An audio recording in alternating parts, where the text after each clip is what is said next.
Yes, yes. Yes, I am going to bus.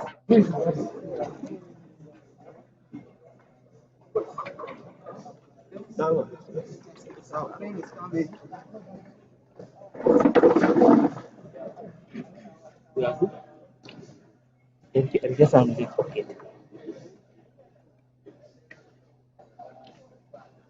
I'm losing my money. Actually, something until I put my name. But I want to pick one and put my okay.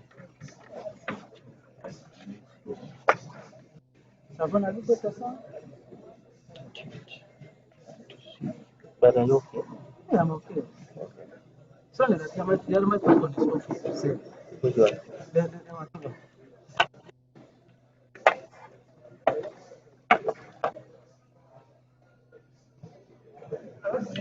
Someone, why is it moving up? Is it not one?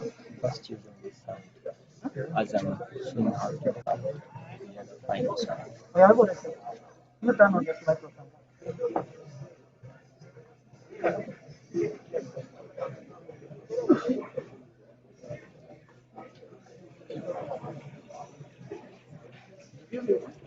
Yes.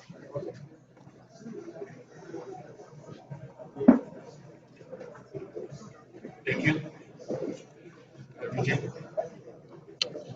Um, Once again, good evening, ladies and gentlemen. In your own respective capacities, I can't talk on top. we recognize the presence in the house tonight. My name is Peter Kolo, also known as Solisti. This is a very beautiful, beautiful day for all the dwellers of Soroti City. We have one of the events of this kind of 2025 in regards to the mayor debates right here at Rhino Camp, Soroti City. Our moderators tonight, we shall have one Joshua Stephen, who's already in the house with us here, in just a presentation. We also have Peter Solokiria, who's already in the house. They are all just very, very smart and ready for the night. We also live on Tesla Vibes Facebook, YouTube, Tesla TV, Embraer TV, Tesla News Network. Those are the areas that you can catch up us tonight's live. To all the viewers online, you're welcome to the most beautiful day of Tesla. I want to take this particular honor to invite you. Oh, before I go there, I have our timekeeper who's also very, very smart. That's yes, so that is going to be our timekeeper. Mine is going to be a very simple one to usher in the team that is going to be here tonight. We shall get to know the profiles one on one, and then eventually hand them back to the moderators for speaking. I would also ask that I quality we need to listen to them very, very attentively, and then when we get to the Q&A, you should be able to ask the questions that you fit for the day. Again, this is an event that does not know color, but we want issues tackled. It's not an event of jump on one another, no event of pointing a finger, but an event of reconciliation and getting to know what we want as a society. They'll tell us all they have for us, we'll make your own judgments. Second, if when 2026 comes through, you know where to vote. We are all responsible citizens, and I know for sure that we want good services. So therefore, ladies and gentlemen, allow me actually our guests for tonight to take out their seats. They are walking majestically, clapping one heart you. Even if you want to the African will say thank you to one heart you. So I asked, I will call one of my team members to ask them to come to DJ Sample Music and clapping one heart you and the sound care. Good evening.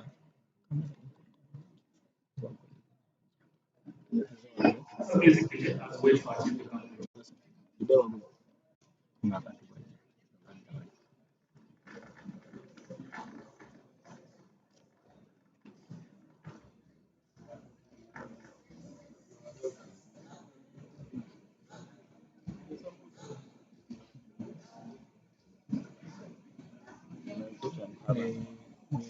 There we go, ladies and gentlemen, there we go. There we go. Let's give them a round of applause, ladies and gentlemen. That's the team. I like the brotherhood. I can walk with you. We shall walk together. Oh yes, yes we are. Hey, help me. Thank you very much. Thank you very much. All right, and the team is still coming through as well. The front as a team like this way is successful. A new one, but they get to in our city. There we are. Let's give them a round of applause, ladies and gentlemen. Thank you very much. Thank you very much. There we are. Now taking on the seats. Oh yes. There we are. Let's give them a round of applause, ladies and gentlemen. There we are again. And the two tunes each and all. Let the young people and people today in regards to matters as well. Now, I think they're all come through. Junior. One thing I like about Soroti City, we speak every language. Something we are there. The city much of the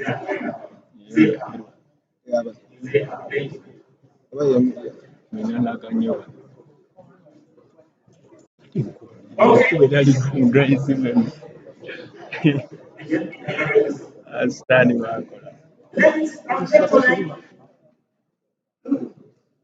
here we are. All are inside the house. You can see the whole smart. People have their manifestos to tell us tonight. Stand a little bit up. You work the people, and then I will you work the people and I read a bit of your background, and then you see. Is that okay?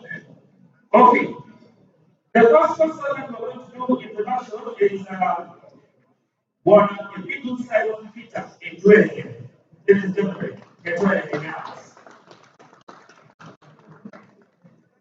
I will take you quickly through his profile, his educational background. The first class will have degree in leadership of Technical University, certificates in Africa and notably Uganda. Uganda was in Chicago. In Burundi, looking SPIs, Burundi. Bunywa, in Southern Sudan, capacity building for public servant. Ladies and gentlemen, that is a little Simon Peter and very heavy.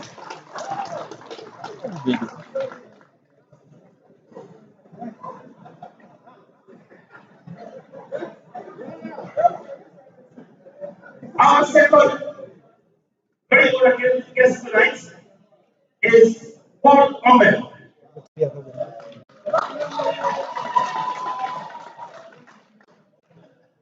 Current position, division player, Soroti City is division. He's a Uganda, fully. He has some affiliate mission. There's a village called Otoka Village, again of parish, at your sub-county. Other life and education. His education was Swahili Primary School, where his leadership was, even in Pepori, and someone who had close to. He continued special college at Owens, completed senior 4 between 91 and 94. While in Special College, he served as the deputy chairperson of the Students' Disciplinary Committee. He later joined Central Academy, now Central Secondary School, for senior 5, 95, 96. All these studies were surveyed studies in the region. Omer was a certificate in human resource management and maturity certificates, political career and leadership. He has built a long uninterrupted politics. Elected Speaker of Soroti Municipal Council. Served as Secretary General for Urban Speakers for the Government. Recognized as one of the founders of the Urban Speakers Forum. 2006 to 2015, Soroti East Division. Served as the local council and spiritual council for Soroti East Division for 10 consecutive years. 2016 to 2020, Soroti Municipality. Elected mayor of Soroti Municipality. Served until the municipality attained city status. 2021, Soroti City became the first mayor of Soroti City in 2021. Serving for 1 year. 2021 to present, Soroti City East Division currently serving as a division mayor. Soroti City Division. Ladies and gentlemen, round of applause.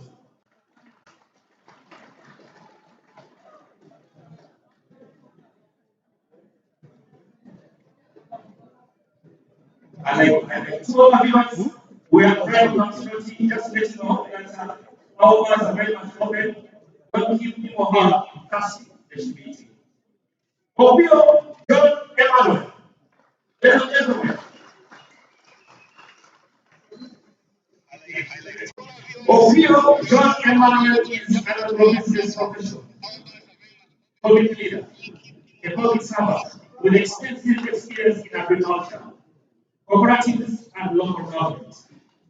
He holds a BS in agriculture, a diploma in crop production and management, and currently pursuing a master's in agribusiness management at Mayoral University. He currently serves as the head of chairperson of Southeast Ward Soroti City and the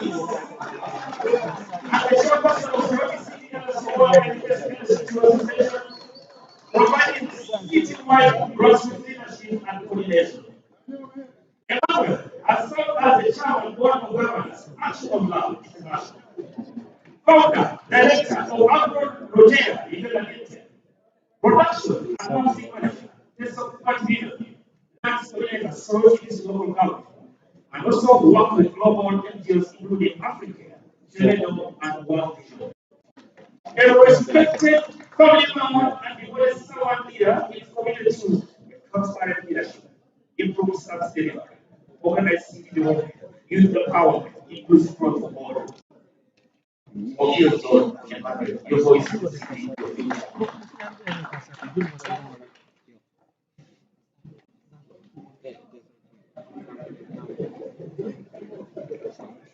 ladies and gentlemen, tonight, the last two episodes.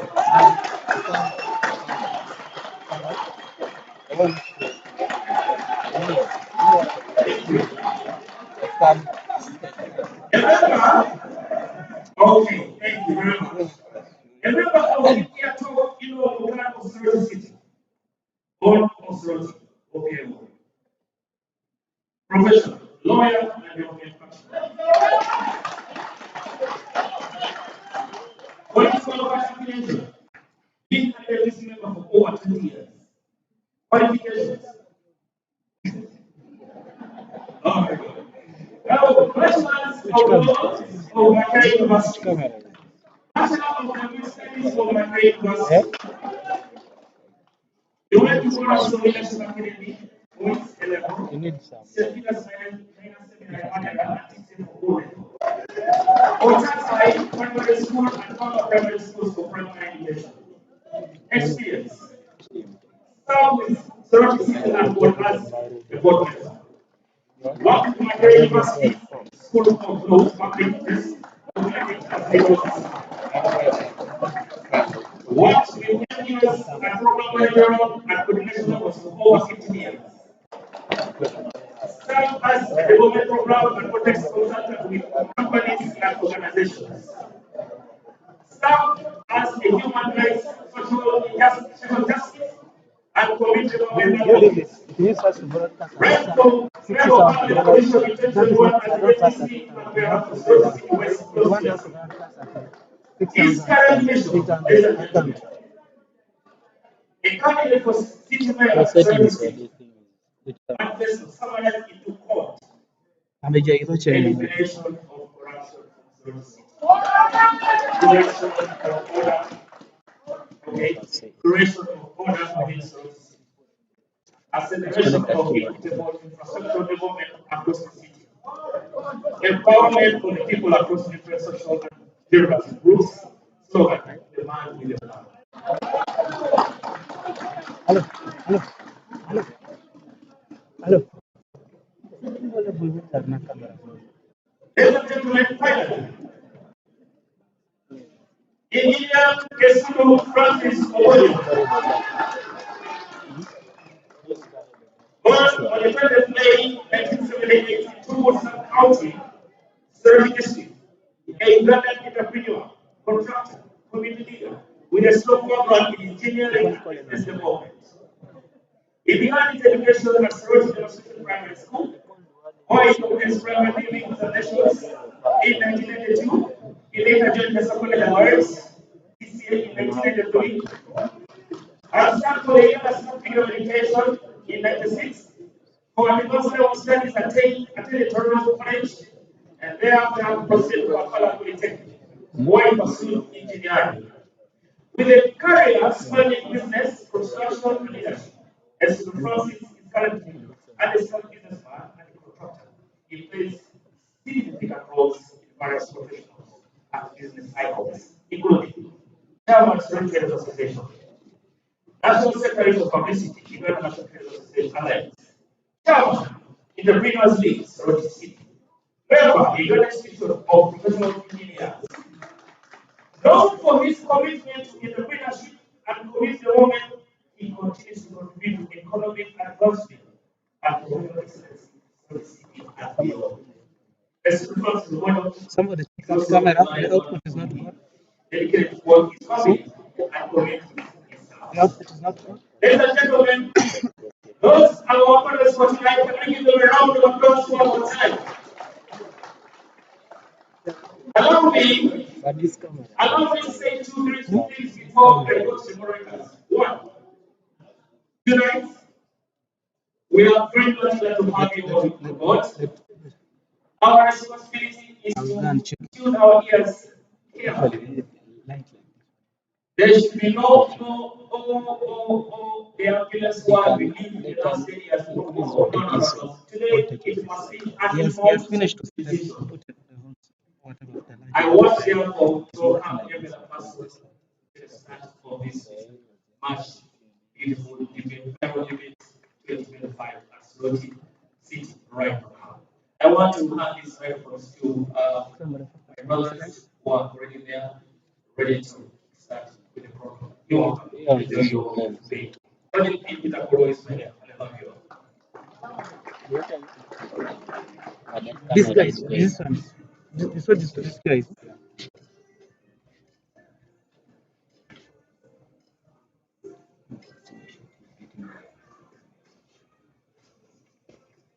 Sorry.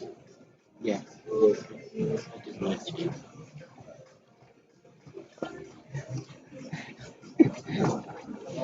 keyboard not possible camera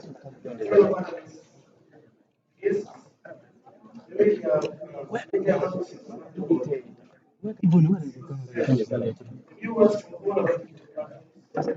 Residents of Soroti, it's allow me to take this honor to pronounce our unity and the coexistence as a comprehensive family of the media fraternity of Soroti. I must say welcome to this Mayoral debate tonight. My name is Rhino. I am a journalist by profession. I have been handed the mantle to actually be the reporting of this debate together with my colleague, Peter Soroti, from the Central Broadcasting Services, and is one of the renowned workshop. Ladies and gentlemen, allow me to thank so much the management of Rhino for playing a key role in working hand in hand with the media to ensure that they come through. I must say, both the management of the Rhino Hotel. I also would like to recognize the media colleagues who are available here, who have actually labored to ensure that this day is made possible. The test of items online as the main organizers, the test of news network as an online platform who have also played a key role to play the behind the scene arrangements to ensure that we are here. Every TV headed by Sabon, they are here with us. And as we speak, we are being followed online by the audience outside. The last is one of the behind there's no broadcasting services. Kiowa Network Radio, the Patriots Online, and so many others who are actually working together with us, those that are tapping from Kampala, and those that are in the United Arab Emirates, to ensure that even out from outside Uganda are given an opportunity to follow this debate. I must say, we are fully followed by thousands of the audience and the voters outside. Ladies and gentlemen, welcome to the Soroti Mayoral debate. A platform designed to promote transparency, accountability, and the issue-based leadership as we head towards the forthcoming elections. Soroti City is an important turning point, balancing rapid growth with the right challenges, as we all know. So tonight, the discussion will be on will help shape the future of this beautiful and vibrant city. Najikuna cha maji. However, we are at the theme of this debate Maji ni is sisi kujawa building na watu. a modern and inclusive Soroti city. Our goal here is to give voters a clear, truthful, and constructive insight into the plans and abilities of those seeking to build Soroti city. The five chairs, the five people, and the five different ideas that have been brought together. They are here. Thank you, ladies and gentlemen. My name is Peter India. Yes, co-moderator in this debate. I want to thank all the friends behind the debate. As I stated, Soroti City is growing as per the population results. It's the 2024 census. And when the city grows, events like this are very important. And the media fraternity know it wise that we stand the mayoral debate in honor of the city that is growing in regional city. And it's an important one. So thank you so much. As a city, we have our city, we know a lot of institutions, media houses, and the state itself. This is an opportunity for all stakeholders to partake. But thank you so much. For now, let's get the debate rules before we get rolling. Thank you very much, Peterson. As we are going to strictly follow the debate rules, and first of all, one of the first is the candidates are expected to be respectful of one another, not abusive language, neither defamatory nor personal attacks. The second one, the issue of time is key in this debate.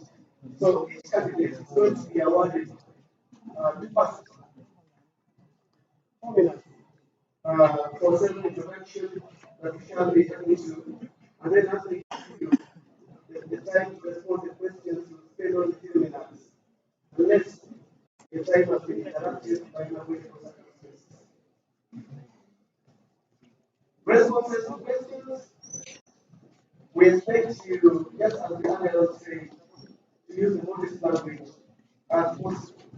What functions from other The, countries the, the microphone for will have to these make speakers, can you make it a little bit loud? Because there's a maybe problem to here. people to respond Make it a little bit loud, a little bit, eh? evidence-based claims is what we find. Avoid one another. So we expect you, when you're giving your examples, when you're giving your explanations, keep us locked into the evidences. The audience, chorus, the decora, those shouting, the supporters, cheering is necessary. Cheering is necessary, but we try as much as possible to be orderly so that we try to save time and allow candidates the opportunity to express their views openly. Moderation or the authorities are going to be on the table of the moderator. That is going to be fair. We shall be fair and impartial.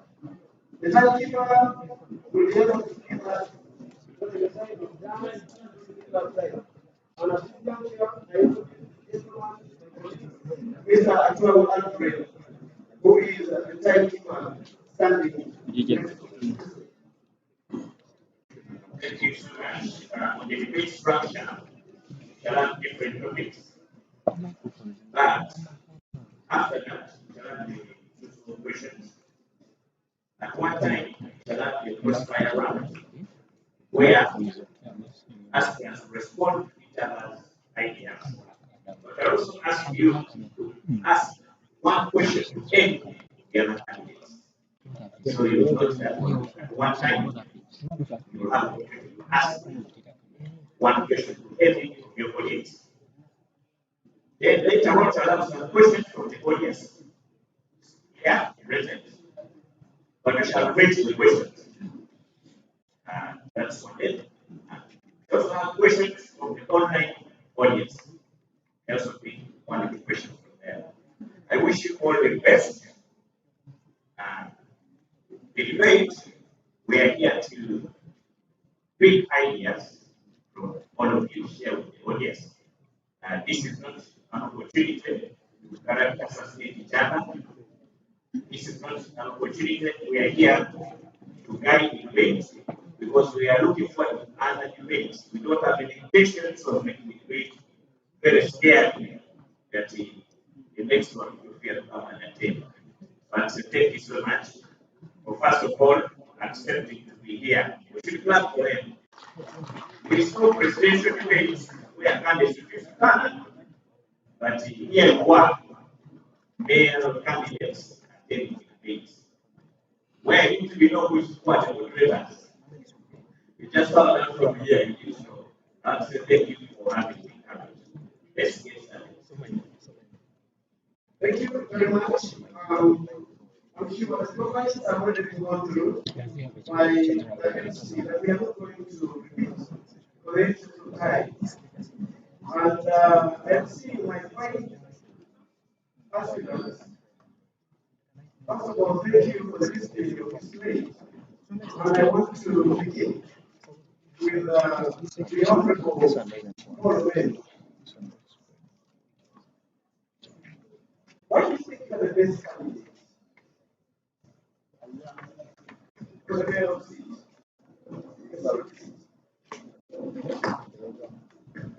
What is that you think the starting problem you are seeing makes you feel you can be the best person in this room?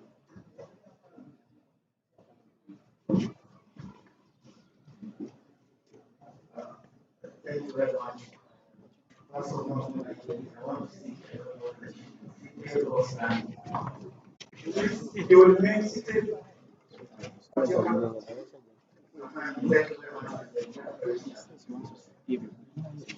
Yeah.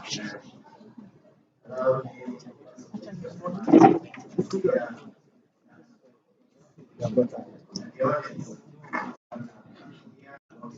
One time it's five. So I think I should also read out the comments that I was saying, and also Cynthia also like the confession. I will think you the best. Based on my right ones, yes, right one, he was the first mayor who received the city. Now, the better first where he seated even that I am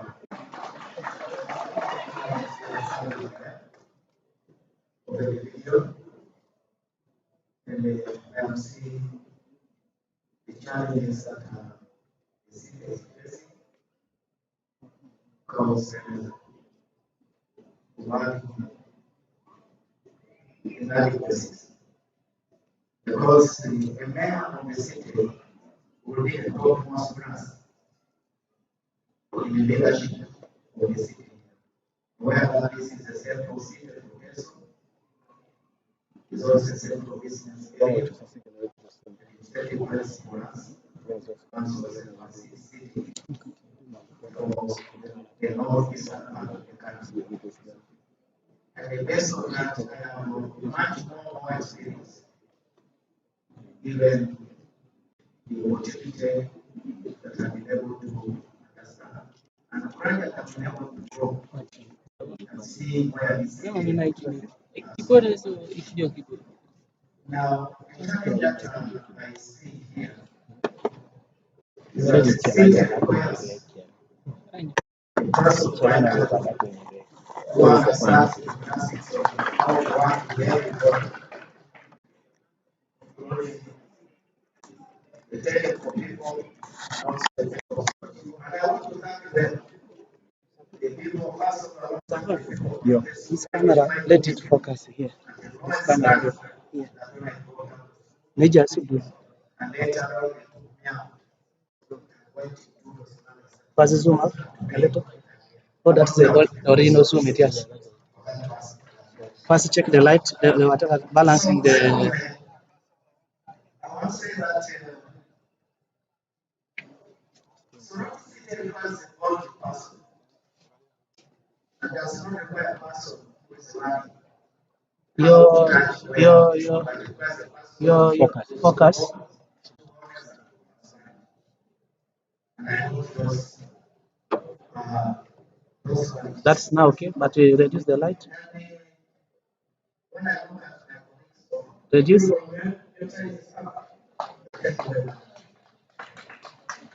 Your light is still high.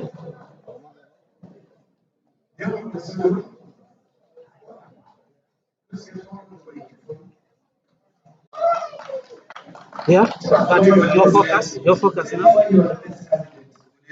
That's okay. That's okay.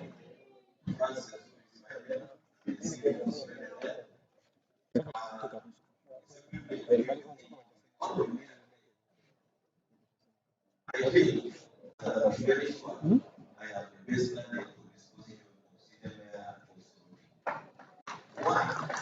You leave this one to talk the issues first. You leave it to do the talk.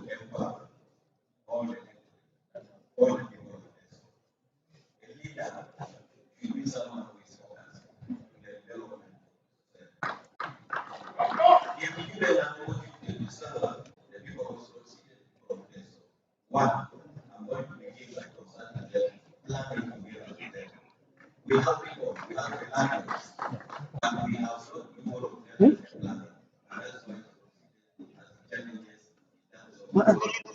Which microphone? I have a long mic.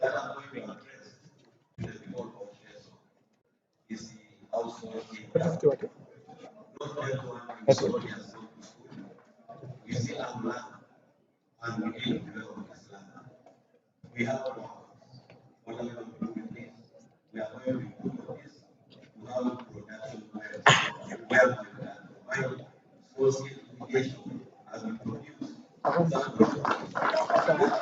Sama?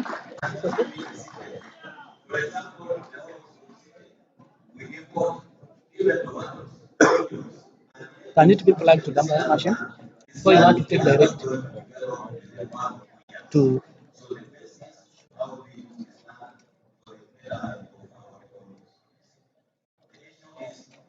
organization of the city. We have very heads. We are not doing anything people. One, we are channels. Someone is for example, and you can put it there. Channel. We will use that for fresh foods that come from various parts of the city. Why is that a big problem with the individual? Yeah, it only could you. And even when you put it down, this microphone is sensitive. It can grab all once you have put it down. It's very low.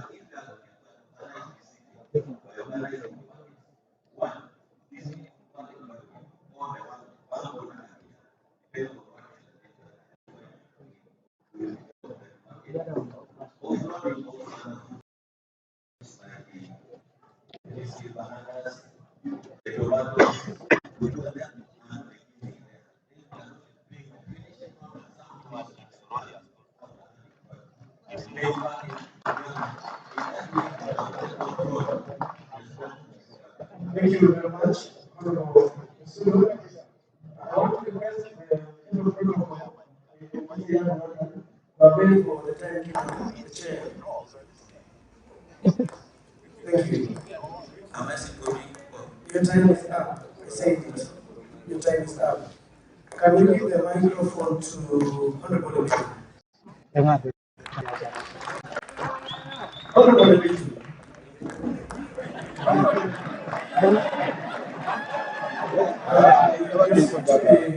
You seem to be very prepared, and we thank you so much for the confidence you're showing to the viewers and the people who are here. Give us, what makes you feel?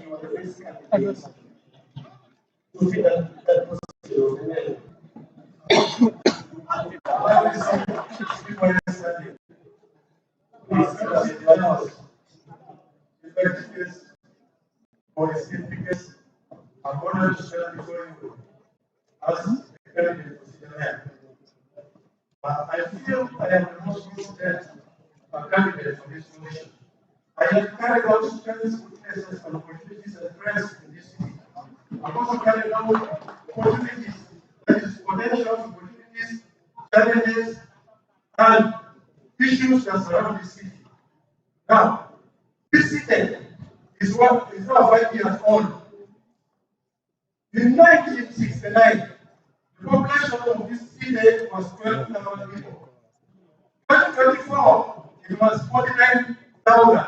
Today, it is 130,000 people in this city. The city is sitting now on 238 square kilometers. When municipality, it was starting on 17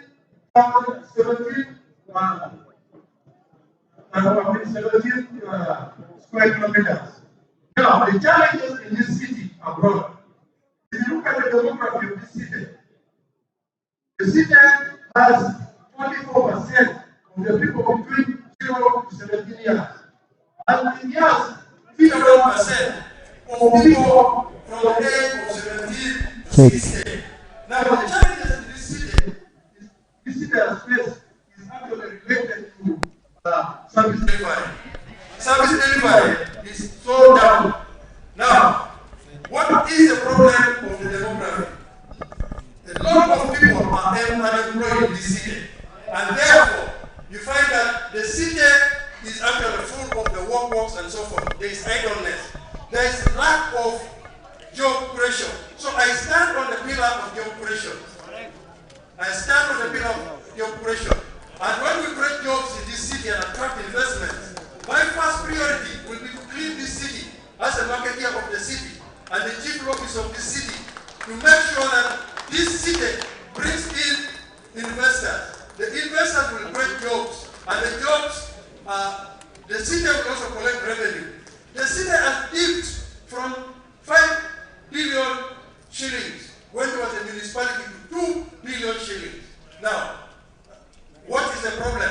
So there are problems that are in this city that can only be solved by a man of experience, a man of integrity, and a solid man like me who has understood the problems of this city, from job creation revenue generation.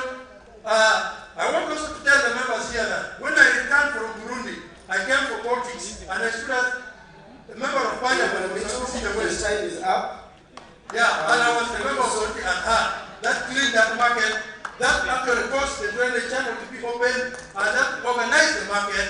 And you remember that Soroti and is a pressure group that actually brought some change. So as a member, as a previous member there, I know the challenges. In engineering, they say, Time is up. Honorable Litu. Thank you very much. Thank you very much. Thank you. Thank you very much. Members, I request that we be disciplined in a way that when I signal on time, let's respect it. Discipline is a key attitude of a good leader. I want to hand the microphone to Honorable Pio.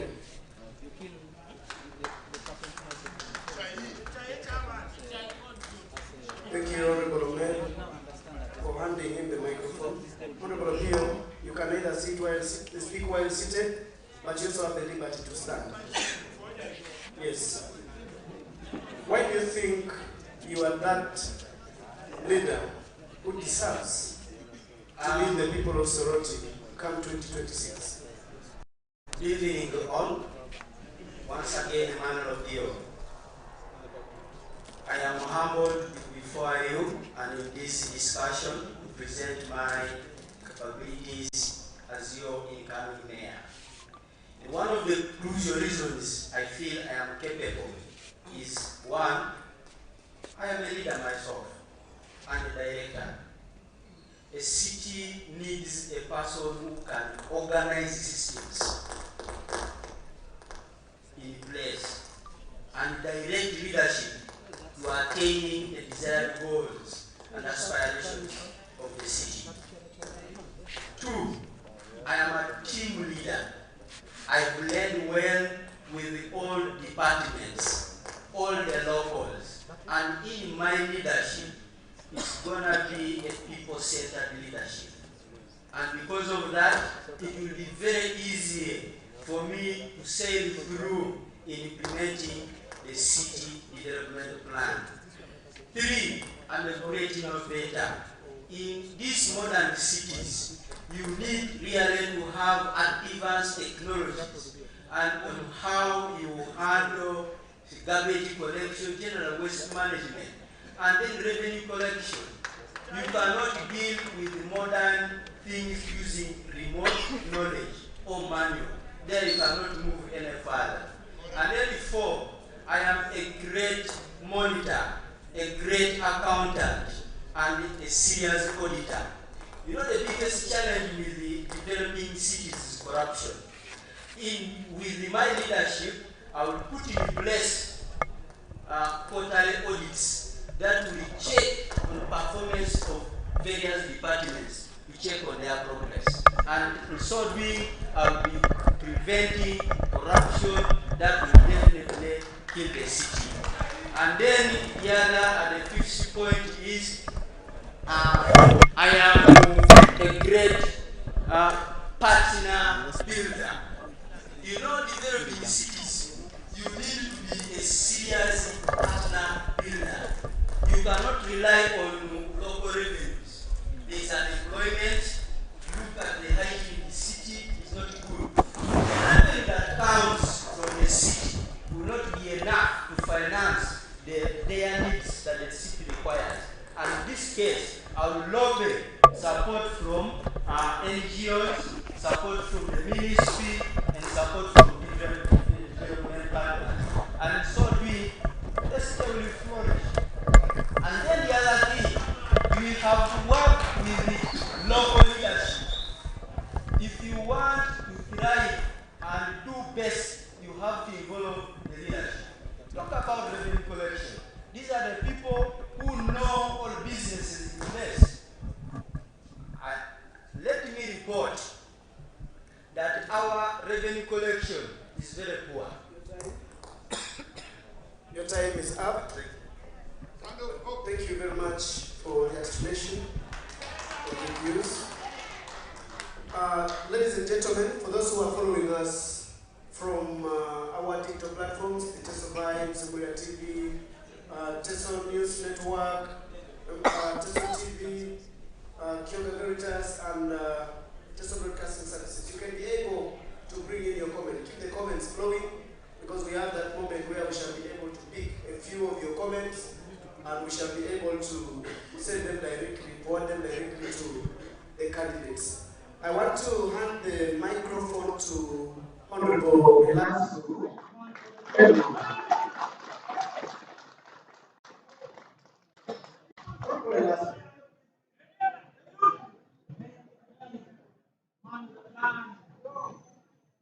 What do you think is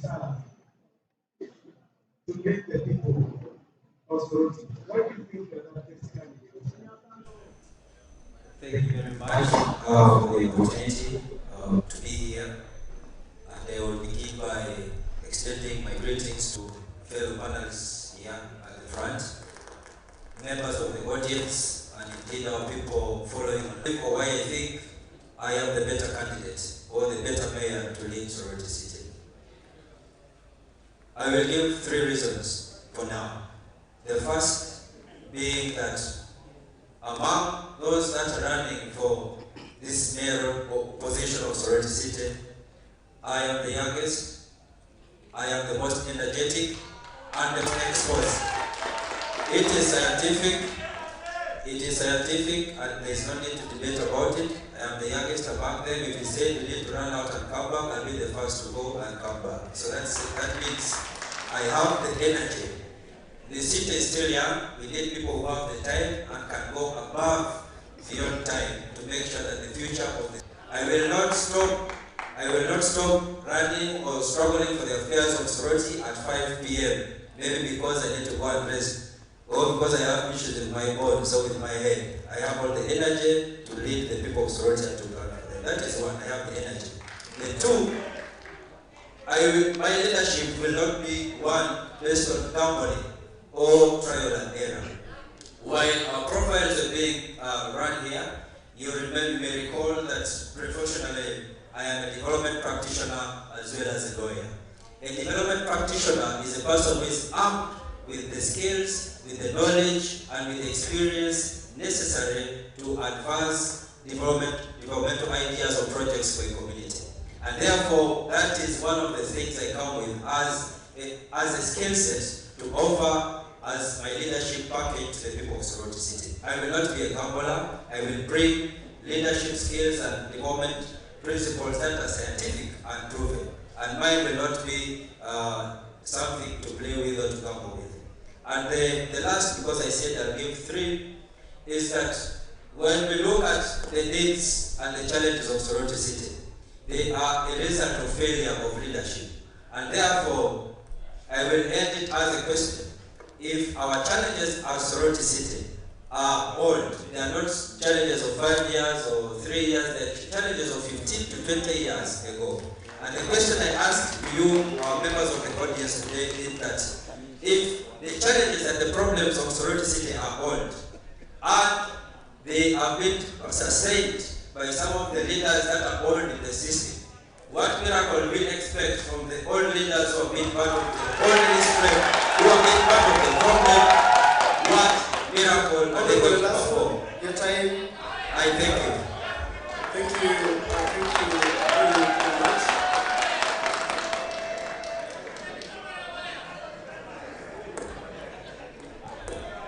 Okay.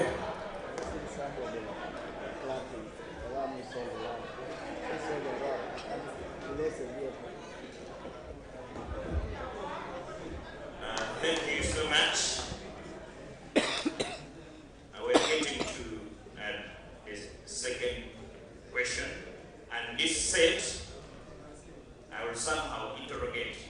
When I ask a question, I interrogate, feel free to respond. I'll start with the Paul Mayor, Soroti East. You on record to have made it clear that Soroti City loses a lot of money in collection of local revenue. General's report is where they point to about 100 million shillings lost in local revenue per month. So, when you become mayor of the city, how do you plan to increase the local revenue collection? First of all, I want to say that I'm an advocate of good governance, because I'm seated right away now in the office I built with the local revenue, where in Eastern Division I built using local revenue. Now the challenge that we have is that after the creation of cities, there are two key players in this. Procurement is being done at the top of the city where I want to go. The divisions don't have control over procurement matters. And that is why it is on record that I petitioned a number of key, including President's office, when I saw that the key actors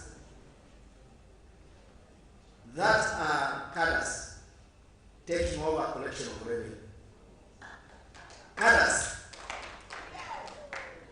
And in these cadres, the audit report that is reported is just that is a piecemeal. But I will tell you,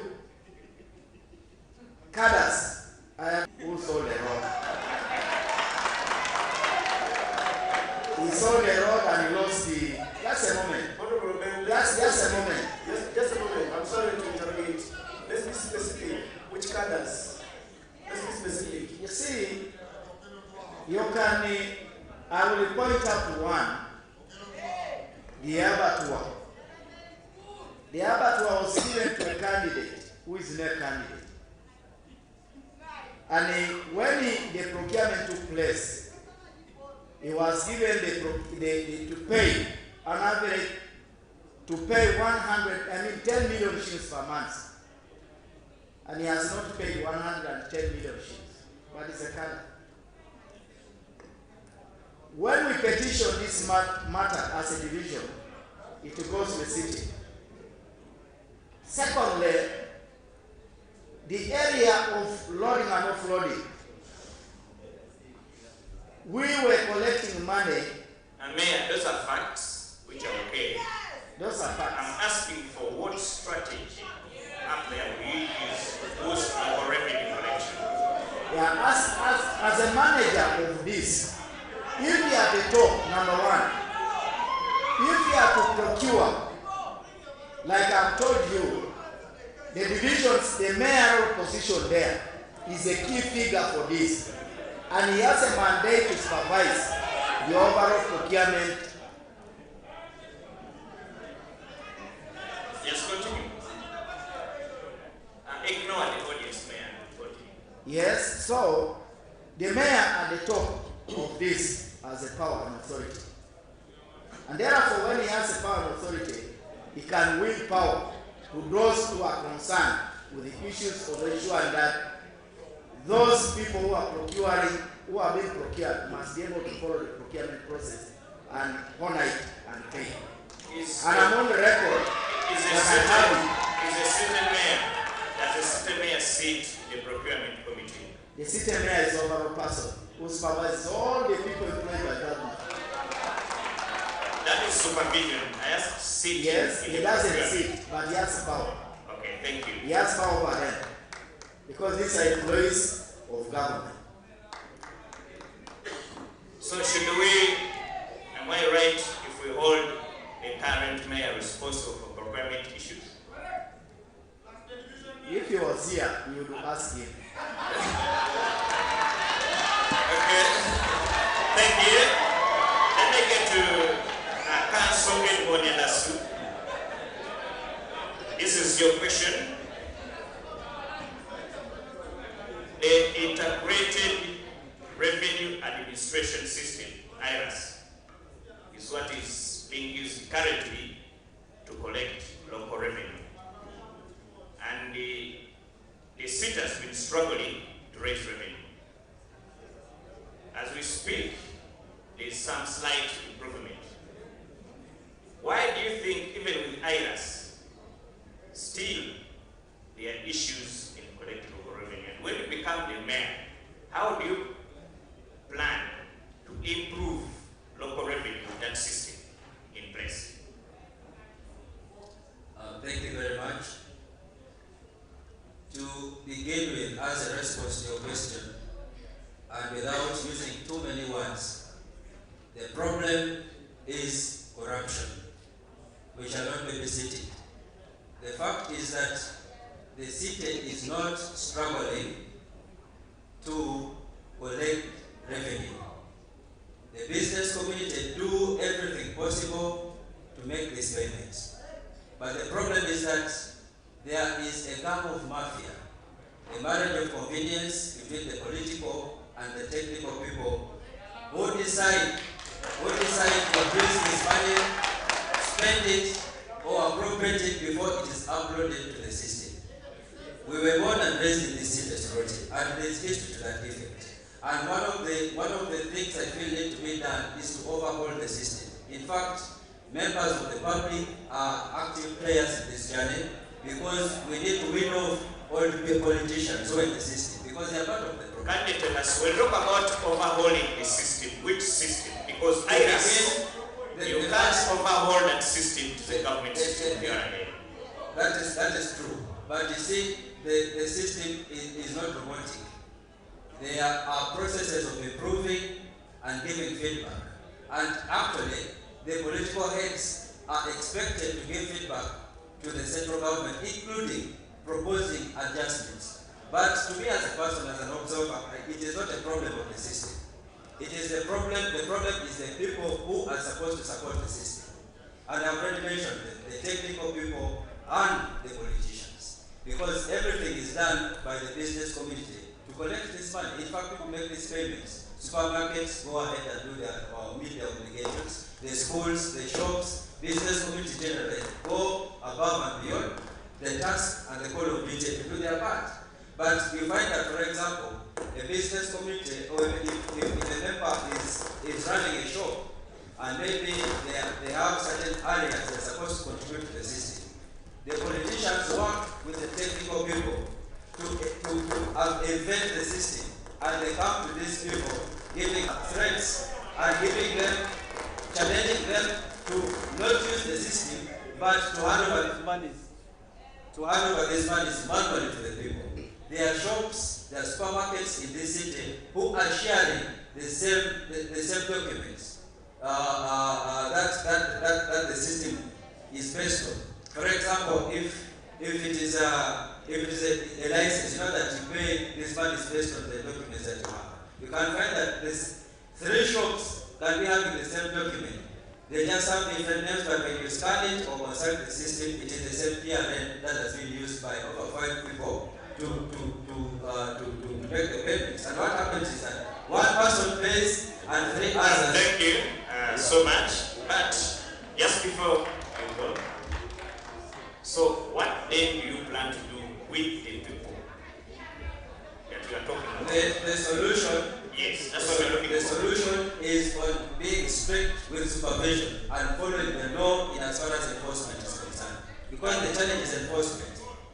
Thank you. Yes, let's get to silent same on the IRAS system. That is the key to mobilizing local revenue for the city council.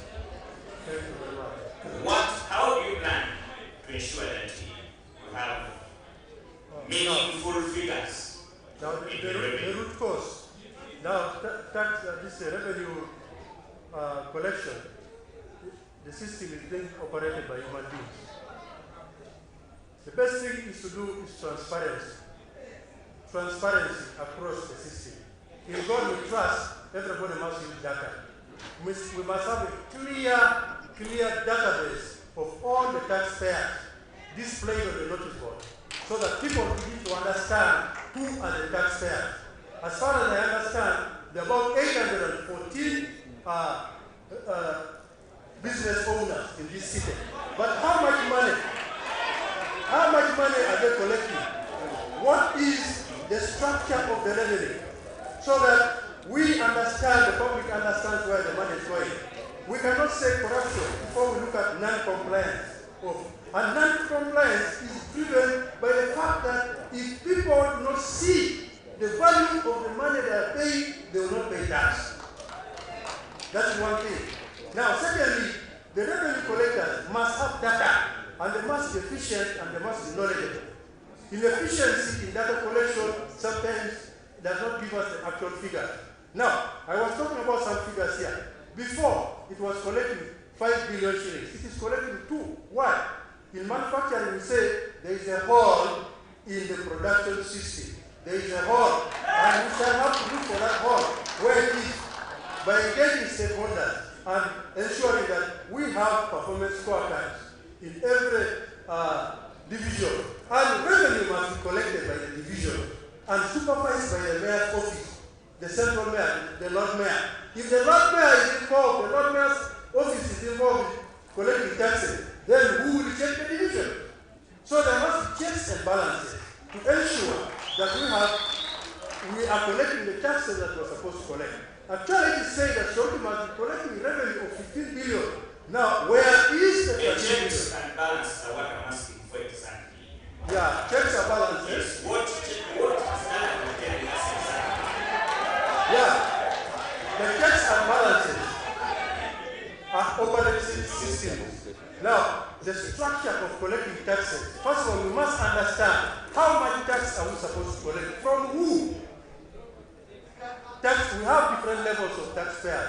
There are restaurants, there are supermarkets, we must know how many there are. Now, what happens here is, we should understand what we are collecting first. Now, the checks and balances should be on key performance indicators. Key performance indicators. And we should have routine analysis. Yes. Please, technical team, work on check the microphones. Technical team. Technical team, check on the microphones.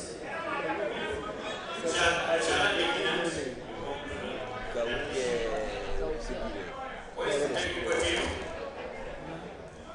Someone check on the microphones, please.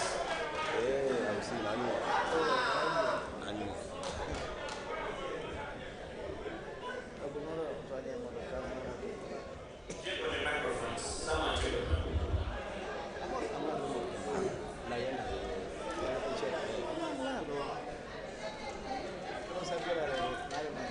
Is it fine now?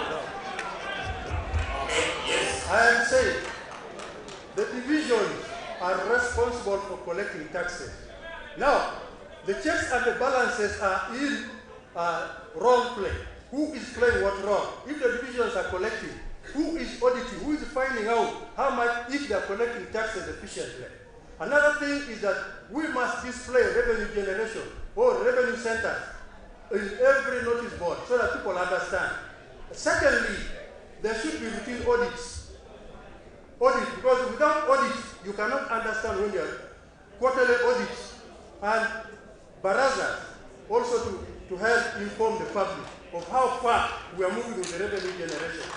Now, this is corruption. It's an ethical issue.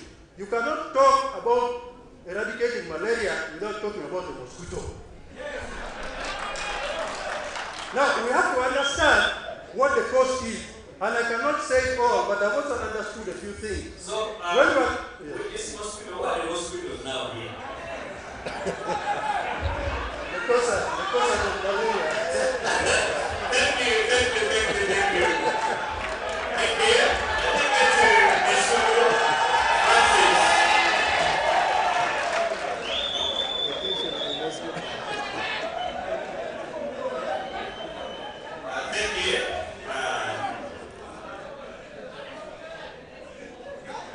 Francis, there are over 18 companies that we are contracted to collect local revenue in Soroti State House.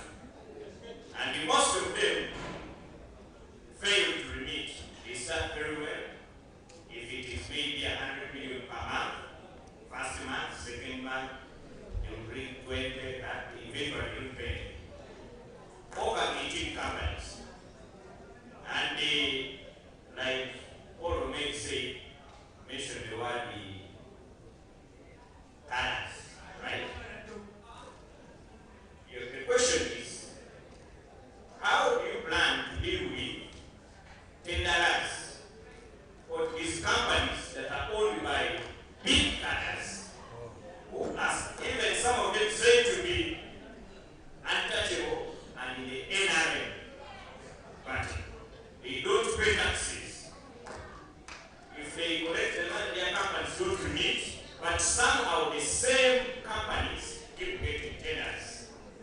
They keep evolving, changing names, register companies in their grandchildren's names.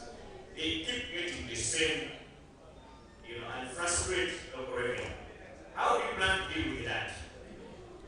Thank you so much, moderator. There are two things that, first of all, we have to understand. One, who is collecting this revenue? Those are the 18 companies we have talked about. Who owns the companies? Do they belong to our people here? Are these foreign-owned companies? Do they have interest in TESO? So we have, first of all, to understand who owns the companies. Then two, about you talking of cadres, the untouchables owning the companies, I don't have any information on that. Maybe the current mayor will give. So I'm not going to accuse any cadre that is owning a company and not remedy. Two, the issue is... You want to say you are not aware of any company that collects revenue owned by a big wig. This is the task you are going to do when you become mayor. Being aware of the owners of the company, I must be having genuine and valid documents. If it's Omer and Sons, I should have proof. So I'm not going to say that I know them because I don't have any valid proof. I have no access to the documents. Then two, who is this person who is paying this tax? Can we go back and sensitize these people? Can we involve these people in our planning? For example, if Rhino Camp has been assessed to pay 500,000 as trading license, how is Rhino Camp benefiting from the money that is paying? It now comes back to planning. We have to be accountable to the taxpayers. After we have collected the revenue, they are talking of 5 billion, 2 billion. After we have collected that money, do we come back to the people and tell them how we use the money? So what's also important is the accountability. These companies could be failing to collect the money because the people have failed to cooperate to pay. If people don't pay, then automatically the companies will fail to collect the money. So we have to educate our business people. We have to educate our property owners that this money, if it's collected, like when I become the mayor, I'm going to be accountable to them. I have to go to them, telling them, this financial year we have collected 5 billion in local revenue. This is how we intend to use it. In the next financial... Let me take the question this way. What action will you take when you get to office and you find the same companies you have complained about for the last 10 years still having those tenders? When I'm in the office, I am the mayor. I have the authority. This issue of saying that the cadres will not be there. I am not from a foreign party. If NRM goes through as the ruling party in 2026 and I am the mayor, I'm part of the cadres.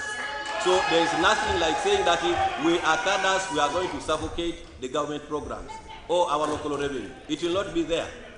That's what I'm going to do, and I'm assuring you it will not be there. This issue of using cadres, power from the above, I am part of them. So I will fight that corruption. Thank you.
You saw me coming, Alex.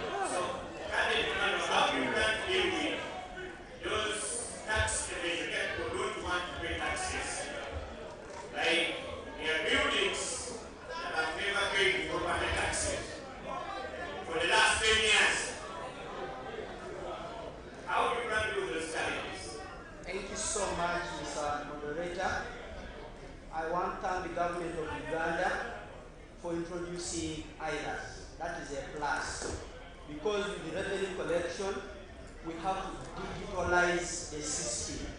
In so doing, we'll be dealing with mobile money, e-receipts, and e-invoicing. It reduces people from handling hard cash that leads to leakages that affects revenue collection.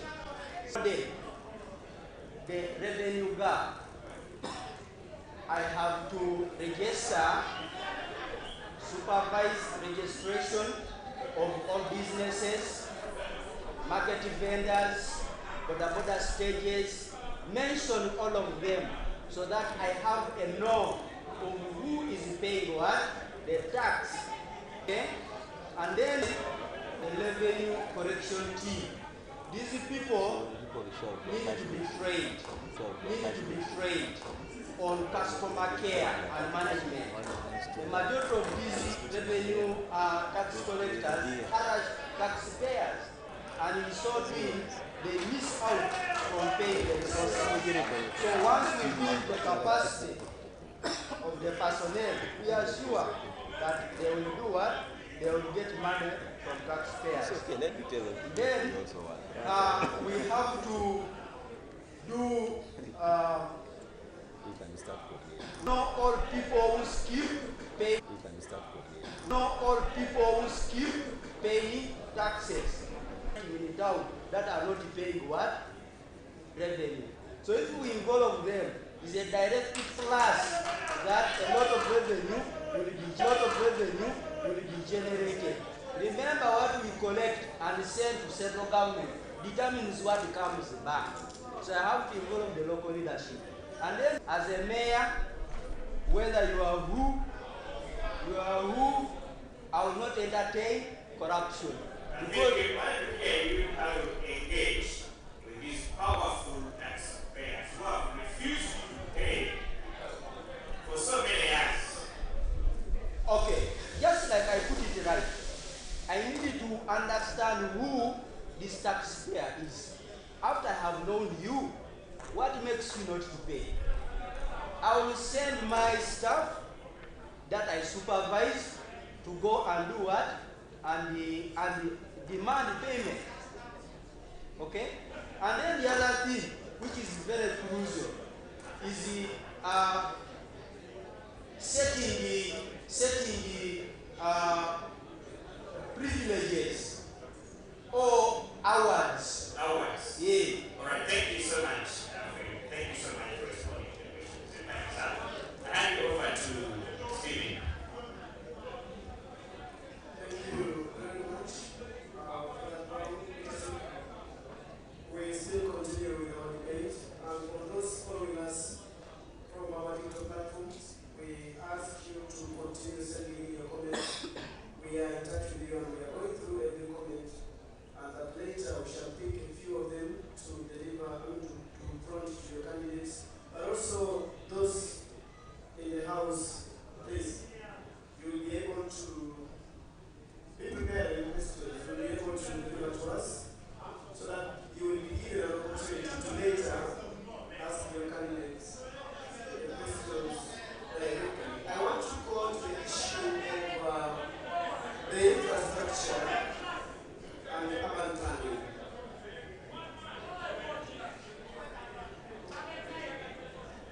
The Honorable Korome,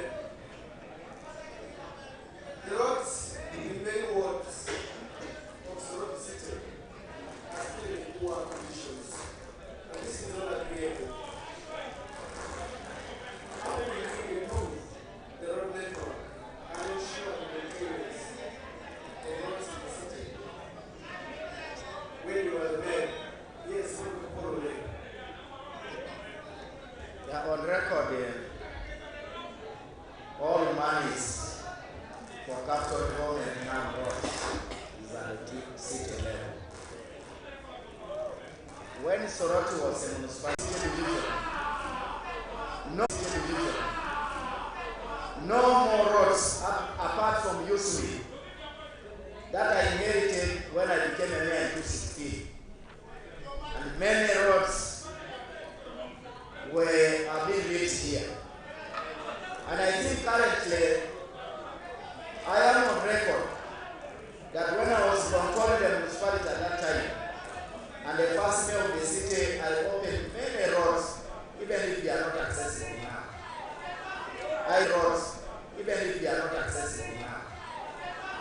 I did so, and everybody in all the wards that were there in the city at that time were telling wards with their militaries. Honorable Mayor, Yes. you opened the roads.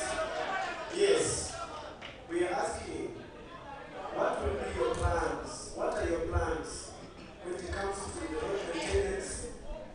And Yeah, first of all, value for money. I can give you an example, Honorable Mayor.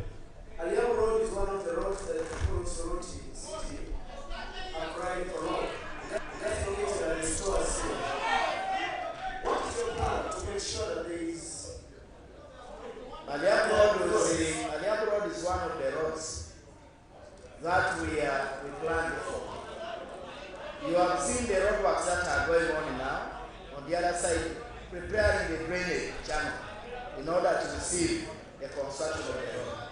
This road, Omaria Road, Olavo Road in Kichinjaji, and the rest were the roads that I planned at that time when I left. And like I told you, that when I left and come back here to the city, and now when I go back as a manager of the city, these roads are going to be constructed.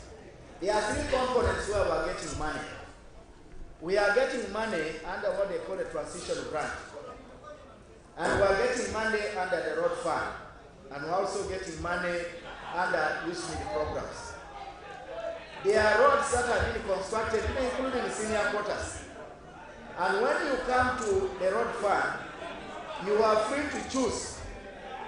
Like my position is this one. Tarmacking of these roads under local city will continue. As the other bigger monies will be going to tarmac the major roads in the city here, plus all the infrastructure. So that is what will be there. As road fund will be continuing. On the plans that are started a long time ago, that roads must be uplifted in order to ensure that people move safely and they must be able to have better life. Thank you, Honorable Mayor. Thank you very much. Honorable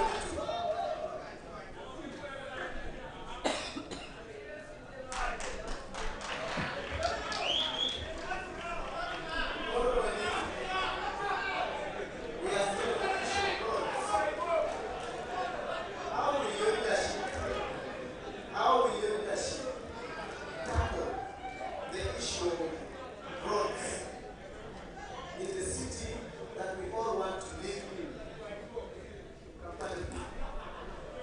Thank you.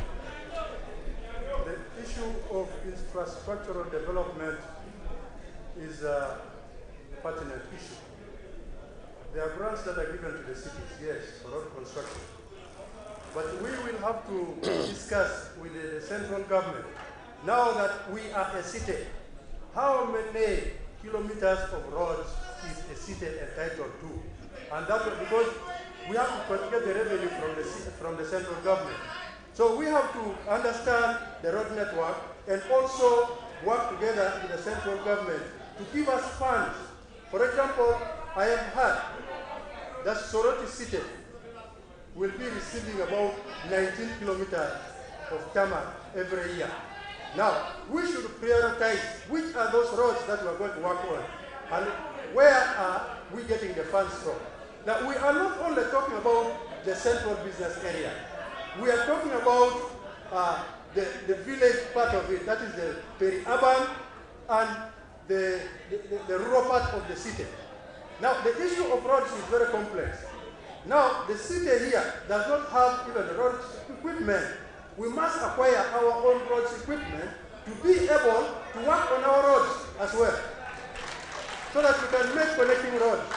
Now that the city has come to us, we have Aloe, and very soon we are going to have the train passing by. And Aloe ward is going to be one of the key settlement areas. What plans do I have? Yes, we have to lobby these things from the central government, because the money that is being given to us is less. So we have to lobby. And the issue of roads is on two things. What are we getting from the grant? How much are we generating? And what can we do? So it's a very complex issue of roads particularly. But I also want to talk about one thing about roads. When you look at this road, yes, when you look at this Lira road, it is a hazard. It is a hazard safety hazard to the people traveling along the road. There are no walkway, there is no riders lane, and so forth. We have to do a lot of engagement with the central government on tarmacking of the city roads. Thank you very much. Thank you very much. Honorable Rhino. Honorable Lasso. Thank you very much. We are still on the infrastructure and urban planning. And I would like to ask you about the roads again. Let's talk about the issue of unplanned settlement. The issue of unplanned settlement and poor drainage is one of the issues around Soroti, especially during the rain season. Flooding has become a major issue at the central ward and some other suburbs of the city, like Morabesi. What is your plan for orderly urban development? If you sit in that office for 5 years. Thank you very much.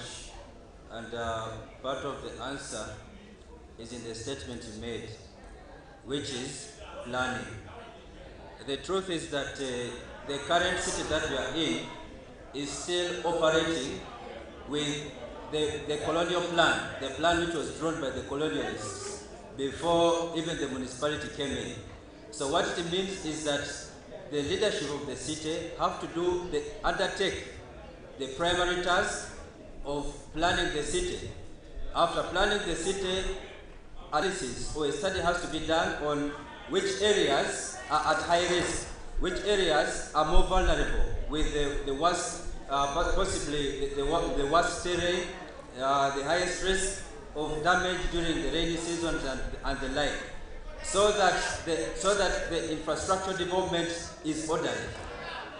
What would need to happen is that roads are established after studying and understanding which wards are urgently in need than the others. For example, if you have understood that the peri-urban areas that are still bushy need to be opened up, it will therefore mean that monies would be prioritized to open these places. Then secondly, the biggest task lies on the city leadership, besides planning, to negotiate for funds. These monies do not come as on the basis of entitlement. There has to be a careful process of negotiating with the powers that be for resources so that this infrastructure can be developed. But also lastly, it should be noted that a city mayor is like an LOC5 chairperson. They have an opportunity to mobilize resources outside the government. So we need to explore which development partners we could possibly work with to make sure that additional resources are secured to open up these roads and maintain them. And lastly, the people need to own these roads. The roads should be built with the participation of the people so that the maintenance and the usage is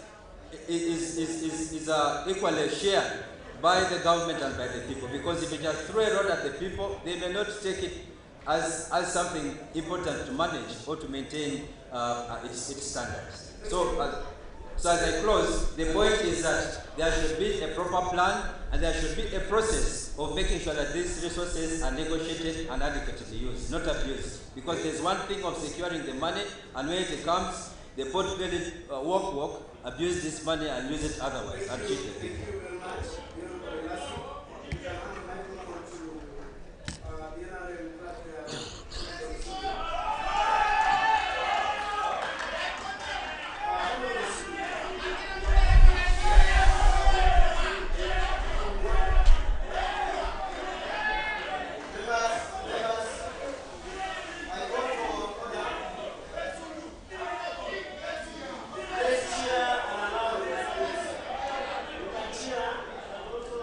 Call security.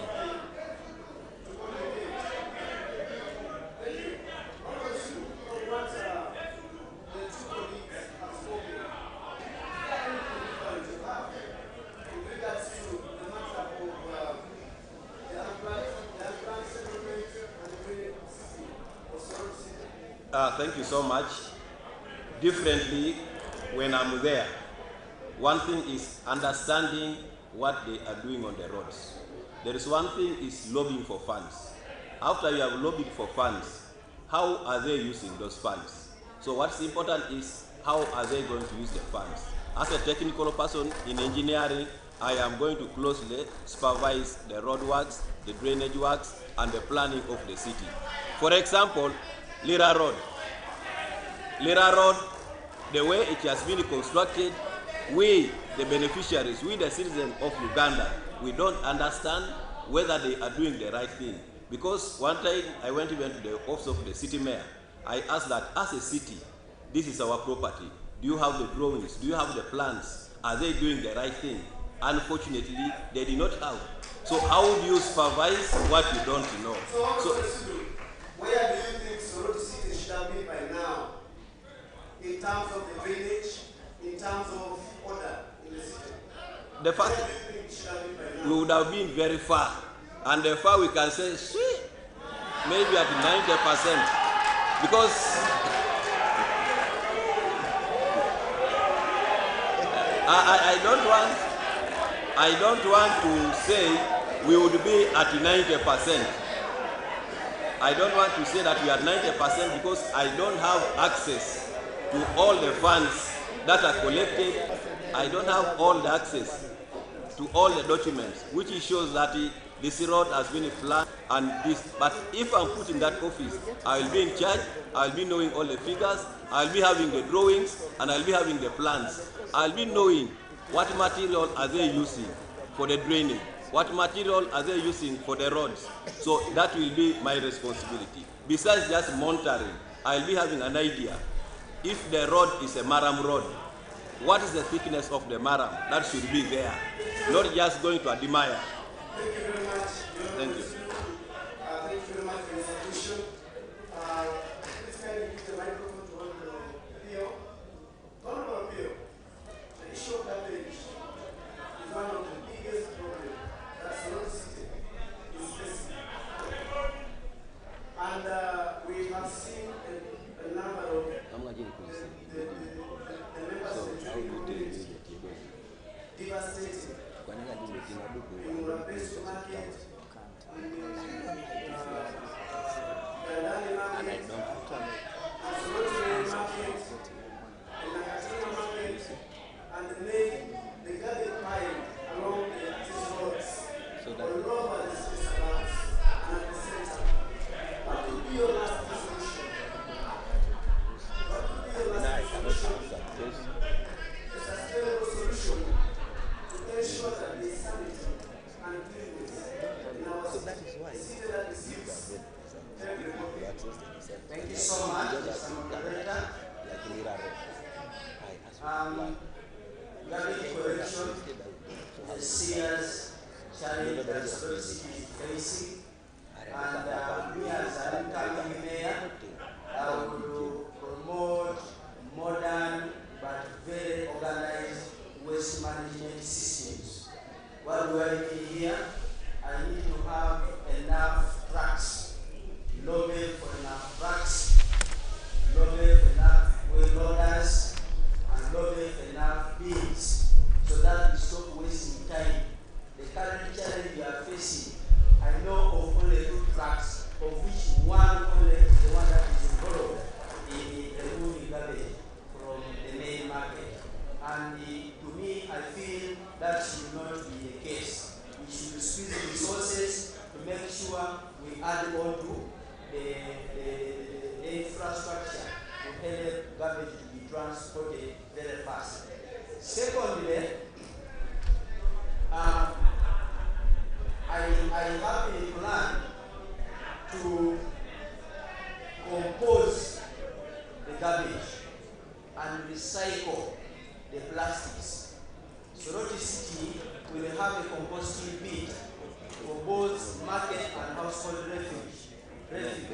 That will result in production of manure. That manure can be sold to make money for the locals. Source of employment for our local people. Leave alone that, we will work sure that I will make sure that make sure that we formulate what they call garbage pickers association. These are people that will partner with maybe NGOs. They will move around to help sort garbage, collect the garbage and take it to designated places before it is taken to the depositing site. Thank you very much, members and colleagues in the House. We have a lot of issues we seek to address as far as our city, our city is concerned. And I want Peterson to give the matters to do with policy.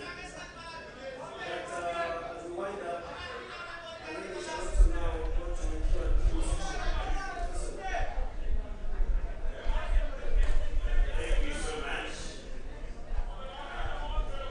On the issue, I will ask one general question that each of you respond to. And this is what let's have some order. Let's listen. Let me have the DJ add some sound. Because regardless of this one, we celebrate it so much. You add some sound in it. Thank you. What policies would you recommend for management to ensure that Soroti State Council, for example, offers better services? Are there any policy changes that you think government should either revisit or change to ensure better services for Soroti State Council? But on that very note, I also ask you, how do you think the polluter pay policy can be improved, or why has it failed? So as those are the 21 questions. Let's start with the men. Yeah, the polluter pay policy, government introduced it, but it's on low effect. And currently, all urban cities are struggling with it. And what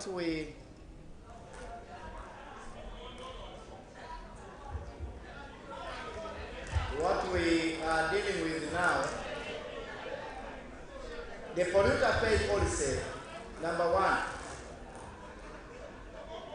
during my leadership as a mayor of Soroti City, we are going to remove all aspects of collecting money by the urban authorities because there is a law. What we have seen as a challenge now is that all people who have not taken up the polluter pay policy seriously to pay transport the garbage to the market.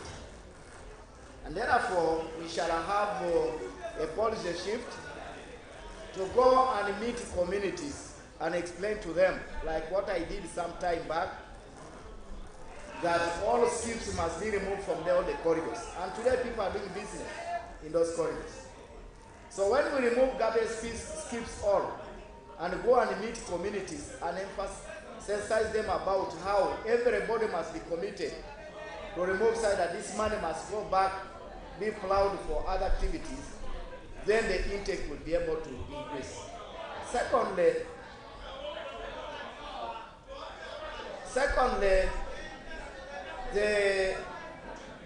what I would recommend to government in terms of revenue collection is government must be able to get a recommendation from the urban authorities and also look at the people who are opening and changing companies. Every day, in and out, when the company has been questioned, and you have recommended it for deregistration or blacklisting, somebody runs to open a new company. So I would imagine that the new policy should be that government must exhaust all avenues before a company is registered. And that will make it difficult for people to invade the tax collections and payments. That's what I would recommend to government. Thirdly, what government must be able to do as we must be able, as a mayor of a city, we must be able to follow up these companies and reach and negotiate with them. Like I will tell you here, there is a car whom we lured to pay, and he sold his vehicle. When he refused to pay money, over 115 million, we told him that we must be able to do that, so that there is checks and balances. You must be recommended. Both politicians must be able to recommend that this company actually must be recommended. All these photographs. Right now, what is happening, let me tell you, Peterson. What is... Yes, changes in procurement issues. Thank you. Let me get to Francis Sulu.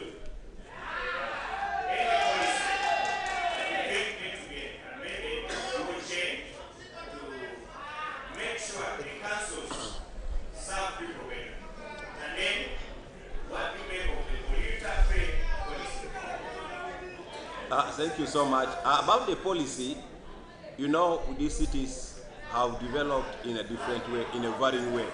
So we are not going to wait for government to bring a uniform policy. As a local government, as a mayor of the city, the council should be able to bring a policy which suits Soroti as a city. Because Soroti as a city has varying problems and challenges compared to other cities like Mbarara, Fort Portal, Bulu, and Lira. So government also should allow us to have our policy that can make us manage our cities. About the garbage, one, before we can even go to policies, one, who brings this garbage? Can we make the people understand that we are the ones generating the garbage? Yeah, the polluter pay, yes.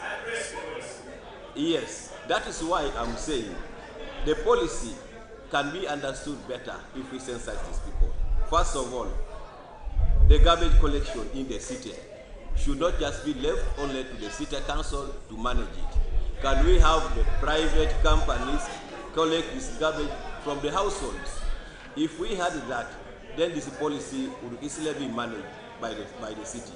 Because now, if you are generating garbage at your home, it should be a responsibility to make sure.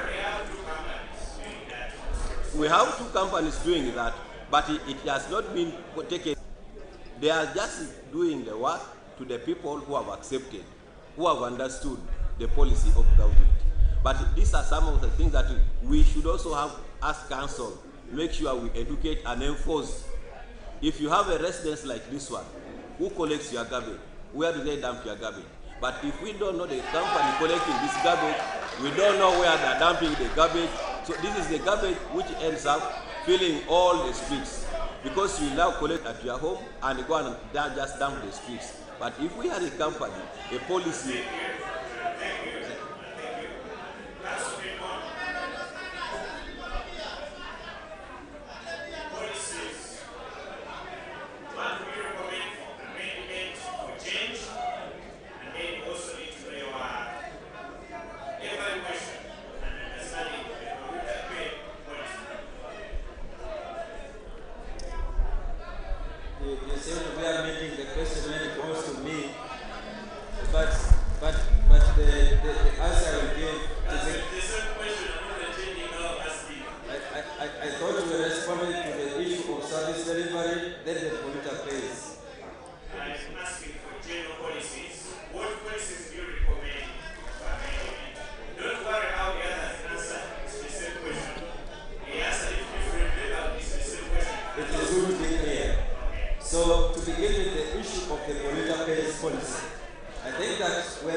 to follow up and enforce, or even where there are breaches, raise alarm. So decentralizing the supervisors and the implementers of the policy would go a long way to make sure that it's effective.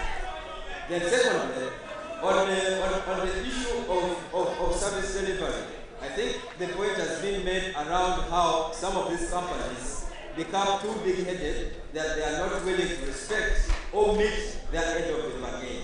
I think that whereas political leaders complain, I needed to remind them that there is actually an opportunity and power placed among political leaders to make sure that some of these abuses are checked. Because being an LO65 chairperson or a city mayor, one of the roles you have to play is supervision of implementation of government projects and service delivery generally.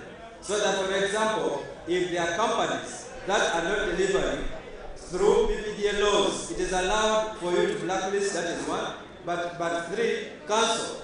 If there is a running contract with a company that is not delivering, it is basic contract law.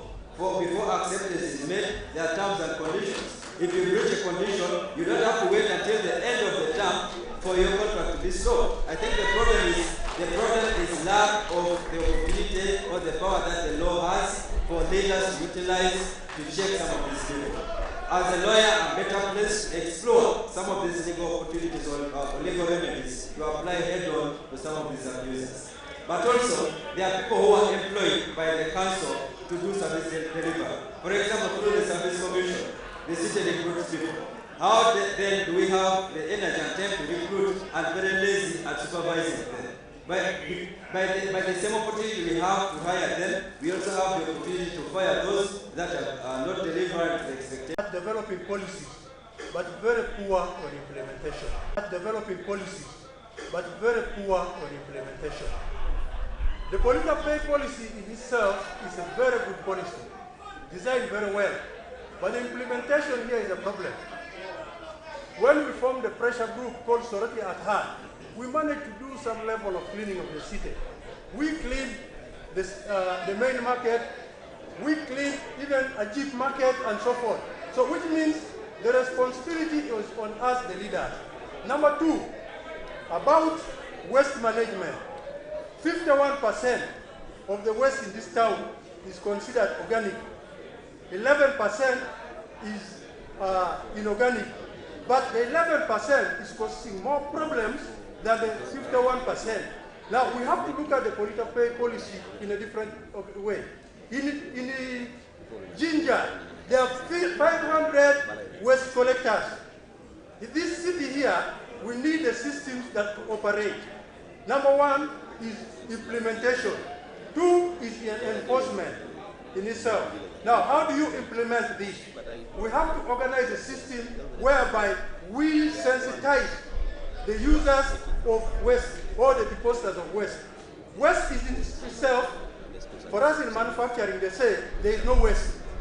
The waste that we see as low density or LDPE can be used through innovation to make materials like pavers and so forth. So if we bring business into garbage collection, we shall make money. How now do you implement this policy better? That's the issue. There are two issues, implementation and enforcement. How do you implement it now? Implementation is that we have first to sensitize all people on the dangers of waste. Because you cannot implement something that people have not seen the danger of. Secondly, you have to take it down to the people, to the LC system. Another thing is that you have to ensure that you have people who pick the garbage, and they must be the right people. Because there are people who are contracted to pick garbage, but they're charging very high rates, and they're not going to certain places. For example, I live in this town. There is a lot of inefficiency in garbage collection. But when you go down right to Morapesu and so forth, people have dumped the garbage. And we have to ensure and teach people using the LOC system. And every month, communities must be involved in cleaning their area. And Do you have any other policy that you yeah, one policy that I've seen that is constraining this city in job pressure is the policy of Uganda Investment Authority being in charge of our industrial park. It has constrained us to attract investors. It has constrained us to enforce, because there are people with the lease offers there that have expired, but the city can do nothing.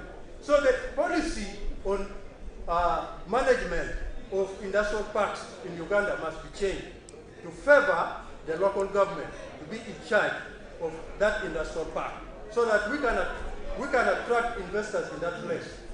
Thank you. Thank you. Alfred, can you get my microphone? Emmanuel, Emmanuel. Yes.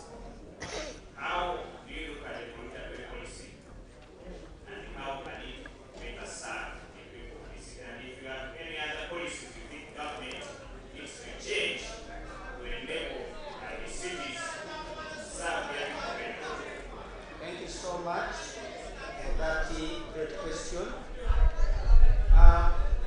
As a mayor, a polluter pay policy is a wonderful policy for me because it helps deal with stubborn city polluters in a sense that once properly understood and implemented, will have a very clean city. A commuter pay policy is a policy that charges anybody who is found discharging or throwing garbage unnecessarily. Now, for it to effectively work or perform these duties, we need to do serious sensitization of communities. Let people be aware that we need to live in a clean environment. And let them be aware that for this to happen, we need to enforce. And once it's enforced, let people be arrested, let people be charged, because we need a clean city. Now, the only challenge I see with this commuter policy and polluter pay policy is that it is proposing high charges on the suspects of criminals.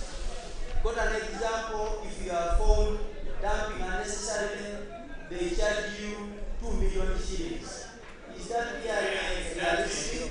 And exactly the polluter pay policy for that is for Soroti City Council.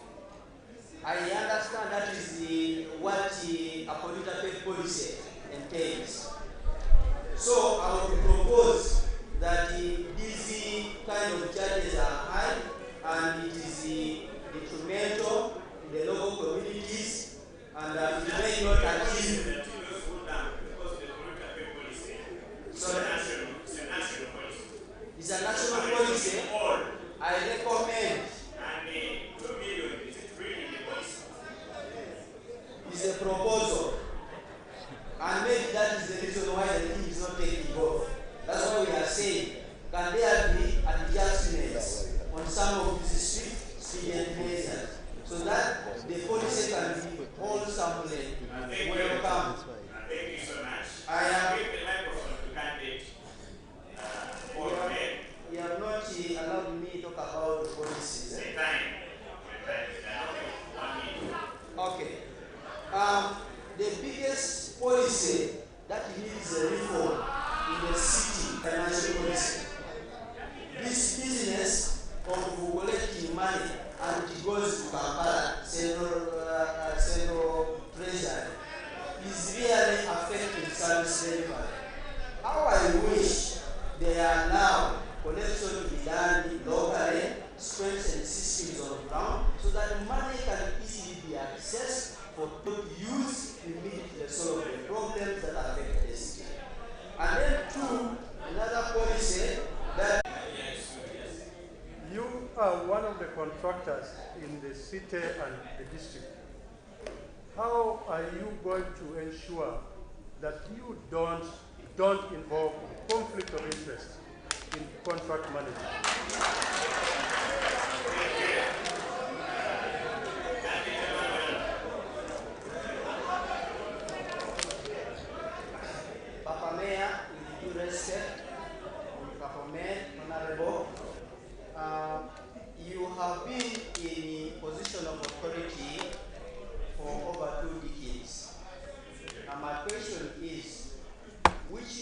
strategies do you have in place that you want to lay down on the table today that should be implemented to resolve the challenges that affect Soroti City?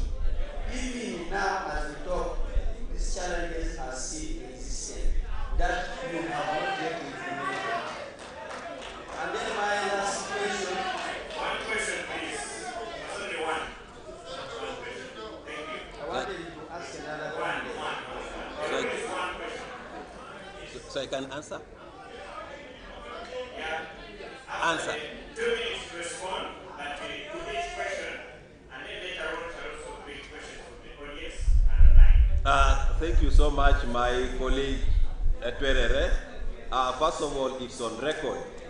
I have never applied for any contract, any service provision from the time to national contracts with the Ministry of Education, Ministry of Health that I get from the ministry. Other local contracts I do from other districts. I've never done any contract here in the city.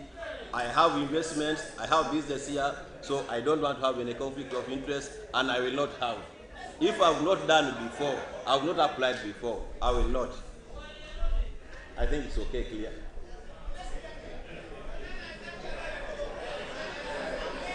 Yeah,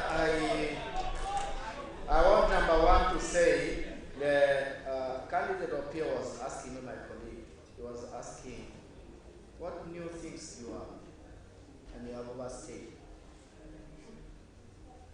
I started as a counselor, and I started as a counselor,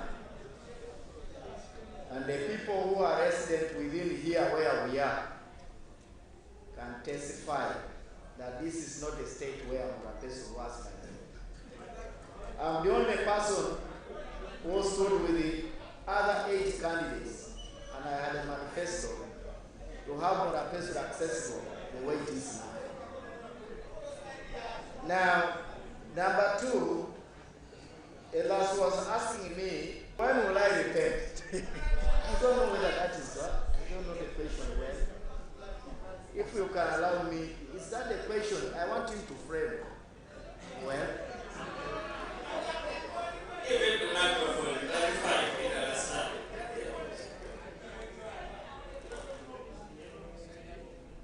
That actually shows you that he's not attentive.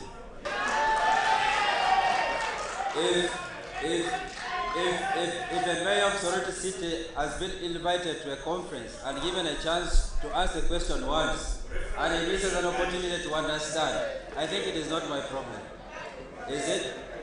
Anyway, the question is, for his benefit, for the second time, when will he become serious and a honest person? Because the first one was a bit hard for him.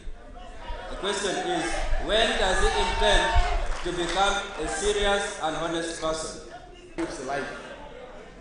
I was questioning him whether he gives life. That's why I asked him. That's why I asked him to repeat, to reframe his question. Because they were saying, when will you give out life to God? He's not saying how. Now, my seriousness is seen with all the developments that have been here, gradually. And I've never stayed in a position for more than 10 years. When I became a councillor for Murapesu development came, and this city, I will tell you from north to west and east to south, what I did as a speaker of Soroti Municipal Council. Number 2, when I was in the office as a LC3, the division, now where I'm seated as the city division mayor, I constructed that division with the local revenue.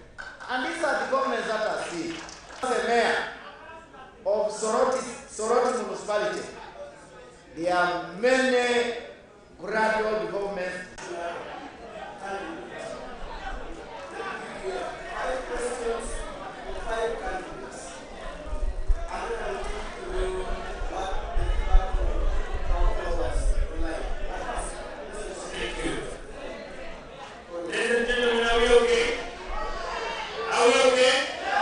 Let's come for this. Let's come for the rest of the. Thank you very much.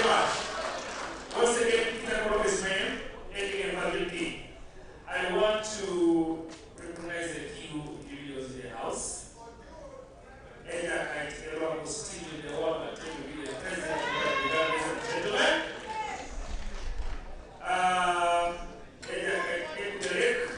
Thank you very much for having you.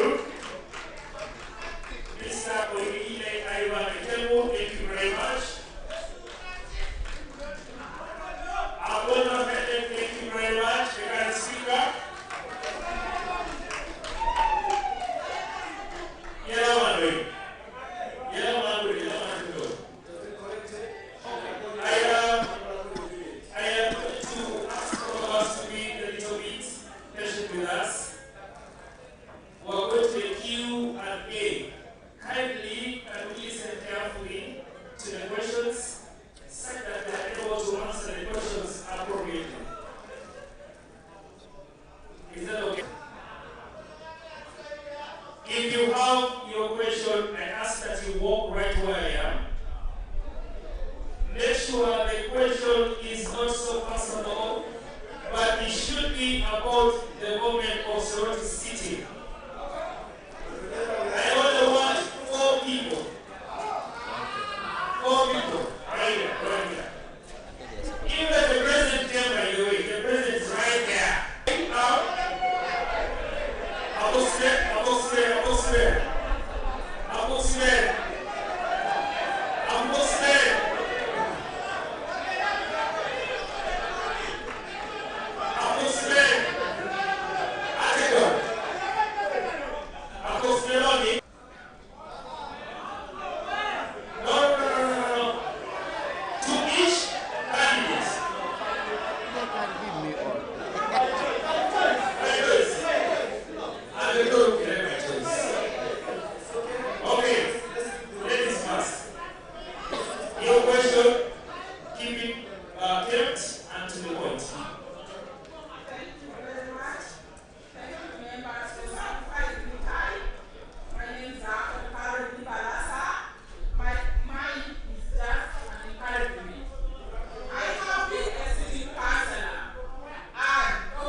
Okay. Thank you very much. And by the name of Garam Emmanuel. My question goes to Honorable Omer. We have notably noticed that the revenue basket is dwindling as a result of tax evasion and also poor management. How are you going to manage? Because you have been managing a municipality of 17 square kilometers. Now, the city is 238 square kilometers.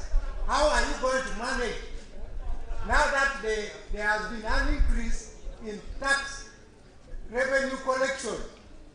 We had very few petrol stations, but now we have more. We have places where revenue is being collected, but where the revenue goes, no one knows. I want to give an example. I'm a chairperson. There is the Sunday market, whereby revenue is collected, but where the revenue goes, no one knows. And also within my area of jurisdiction, we have the community center. Revenue is being generated from people who are hiring those facilities. The question, so the question is, how are you going to manage to make sure that this revenue is not misused, or people don't swindle the revenue and put into their pockets, such that service delivery is not effective in Soroti? Thank you. Thank you. I ask that your question should be brief to the point, please. Thank you so much. Good evening, everyone. My name is Abdallah Ali, a board of this ward, Murabesi Ward. My My question goes to candidate Paul Omer.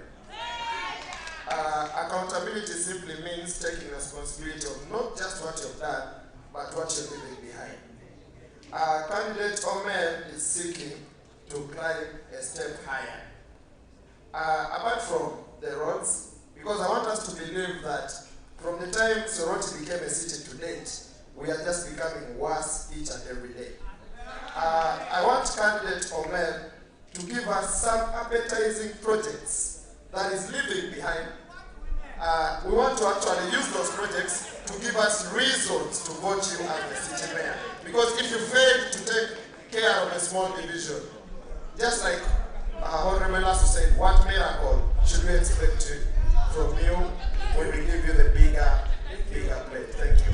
Members, when we give you the microphone to ask the questions, you strictly have 1 minute. You strictly have 1 minute to ask the question. So let's keep it in mind.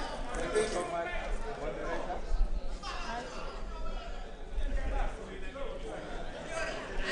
Thank you so much.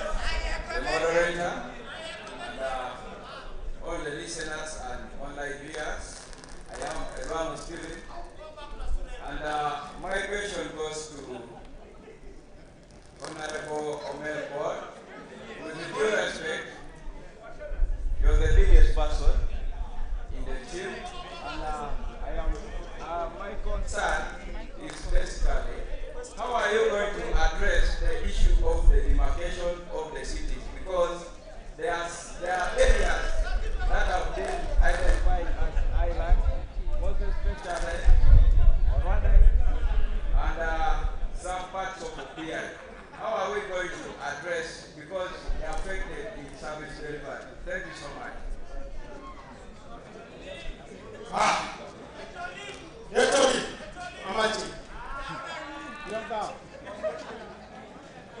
Hello. I think I need to walk with you. Who are they? Hey,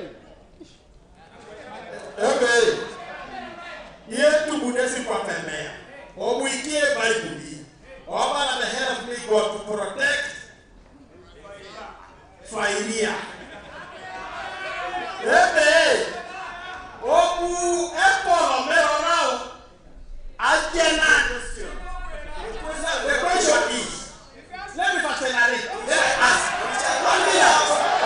What's 1 minute?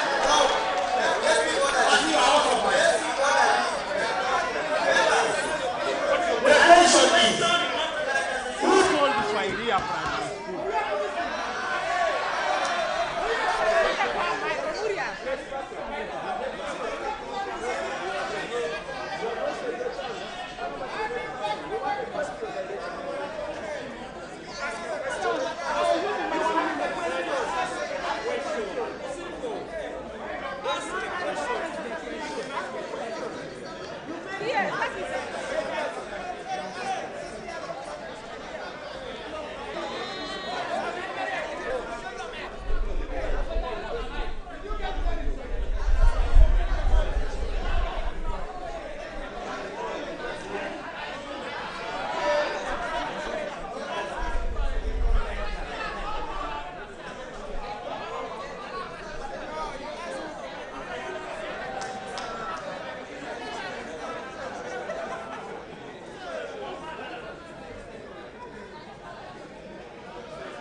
I think let's pick it up from the gentleman Abale Bay.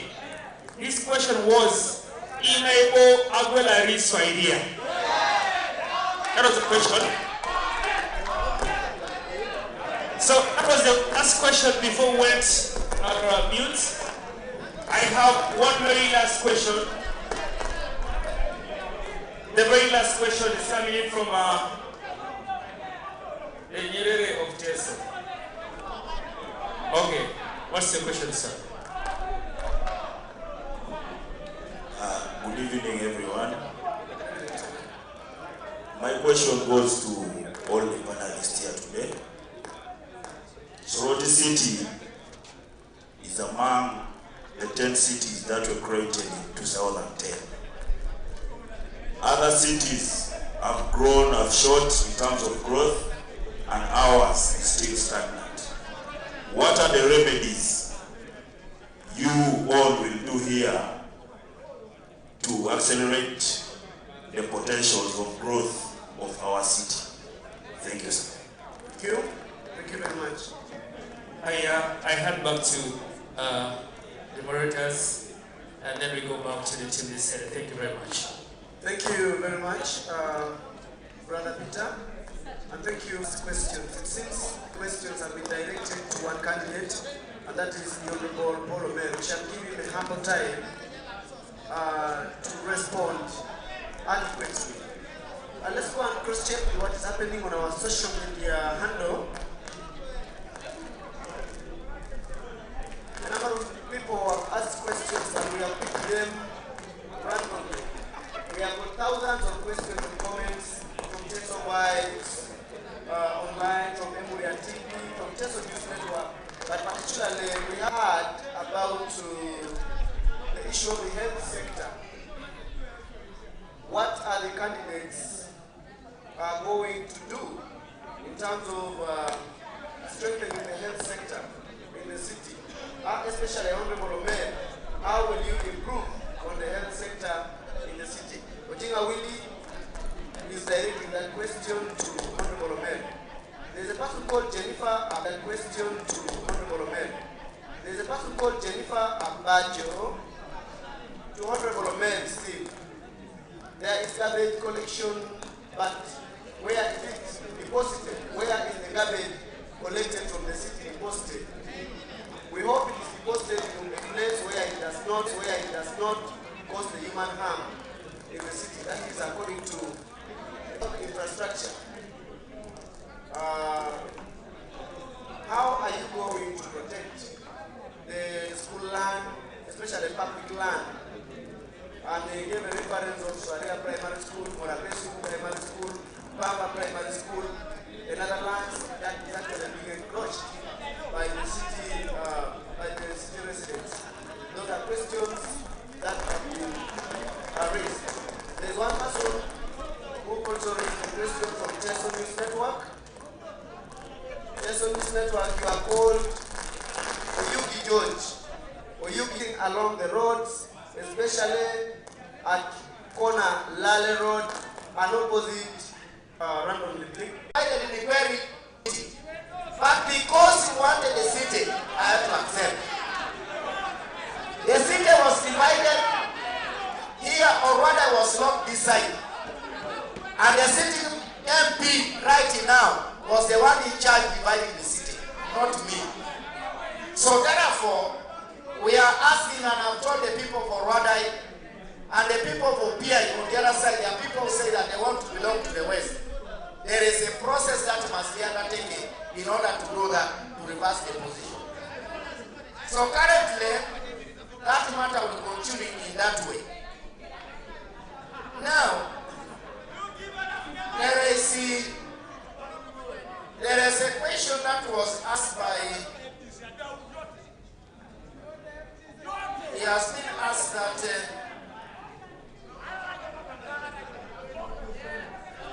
whether you have new ideas for Soroti City. The new ideas are there. How shall Soroti City grow? Soroti City grows in 4 areas. Honorable Omer, you have 4 minutes remaining to wind up the example repeated.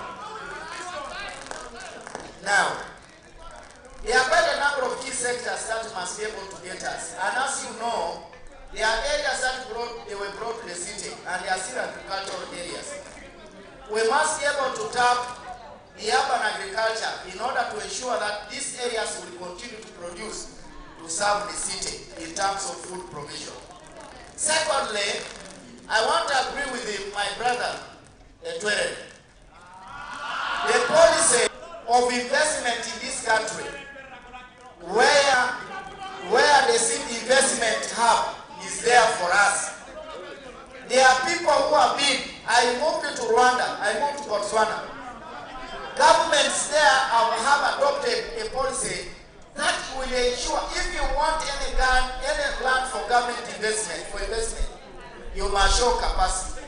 Not like what our people have here, where people have come to apply for, they have applied for land and they have stayed the land without anything.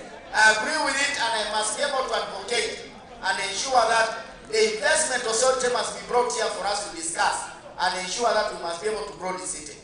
The road infrastructure, many of you may not be knowing that Lale Road was the first road that governments used, the British used, and there's a ferry beneath water in Lale. And this ferry, since this was a national road, I need to advocate that this road must actually shorten the distance between us and Kampala. Government must be able to take up and tarmac the road that takes us from Lale and across to the other side. Such that we must be able to shorten the hours of doing business. Other governments have been able to do. We must be able to say that we shall be able to discuss many of this. And education, we have been able to do it. Now, I want to answer my brother Ogaram. You can summarize now. Ogaram was asking, how do you better revenue collection? You see, sometimes when I see people ask questions and they are calibrates, it's very bad. Very, very unfortunate. Thank you. I asked my brother Kutelek here, Nani Omuria, was asking me a question. Yet he knows that he's one person who even got pressure because he refused to pay government money and he's in NRA. It's very unfortunate. Very, very unfortunate. Thank you, Honorable Mayor. Very, very unfortunate. That's how the kind of the people of Soroti. Your time is up, Honorable Mayor. Thank you very much. I want to continue asking the public, those who are following us, that you still have a chance to air out your views. You can continue commenting from Mayoral TV, sending your comments from Teso Vibes, sending your comments from Teso News Network, sending your comments on the Patriots Online, so that we can continue digesting the issues concerning our beautiful Soroti city that we all need to live for the better tomorrow. There are a lot of things that we have not digested. Only that time has not been enough for us, but we still give a platform that we can still use our digital platforms, bring in your ideologies and your ideas and your questions that we can continue seeking answers through this kind of platforms. I'll give my brother Peterson to give a concluding statement, but first, I want to give an opportunity to the candidates to air out their last remarks in just 1 minute. Candidate. I want to begin with the Honorable. Thank you. Maybe before the last remarks, there are two questions that have not been answered, and it was general questions online. It's all right. One is why other cities have developed and ours is still stagnant. The issue is we don't have a physical plan for Soroti City. A physical plan would be guiding us on what we need to develop infrastructure. Where should the road pass? Where should the hospital be?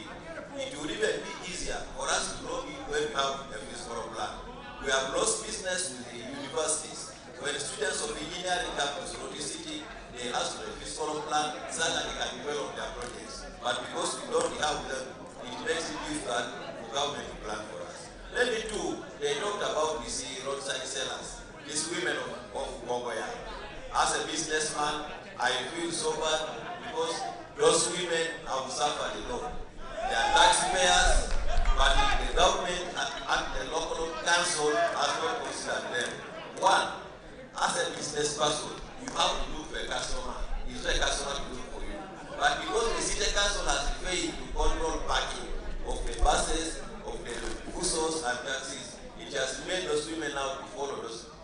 customers even up to Lira Road. If the taxis were confined in the taxi park, they load in the taxi park, the buses load in the bus park, all those women would be confined in the bus park. And just because it's open, that's why they're going different. Thank you so much. Thank you. You have concluded with your... I wish you all the best. 22nd January, vote your Francis, vote the bus. Thank you very much. That is our honorable Sudu in his concluding remarks, and I'm sure we wish you all the very best and a successful campaign. Honorable Elasu. Thank you again. Just two statements. One, to respond to the general question that was asked online on the question on why Soroti City is lagging behind. I think that bottom line is that the progress of every community is determined by the quality of its leaders. The failure of a community to progress it shows the inability of the leaders to take that community forward, because that is the role of leadership. And the other is on the question of the markets. I mean, the women struggling around Lale Road, trending along the road. I think the issue is about positioning and empowering them to find a spot where they can do business. And that is the role of the city council in terms of planning and putting in place mechanisms that encourage them to stay wherever they are being gazetted to stay. Now, on my last remarks, I think that the people of Soroti should be reminded that our community is our responsibility.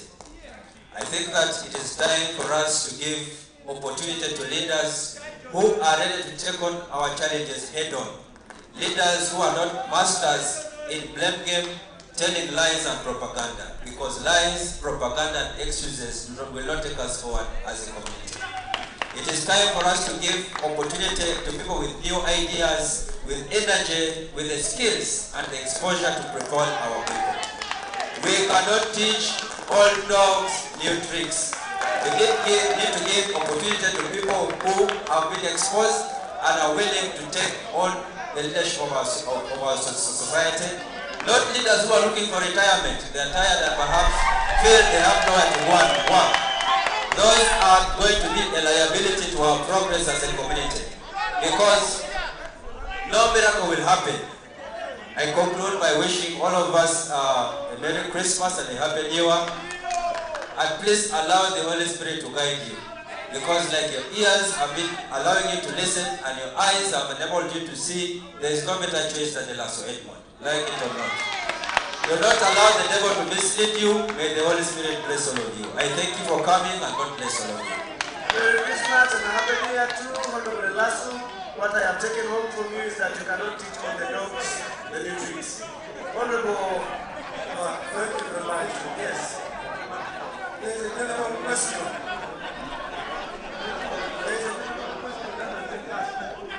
And the question is, why is Soroti City lagging behind? At the beginning of this debate, I gave statistics. And from that statistics, you can understand. Order in the house. Let's allow Honorable Abitu to make his last.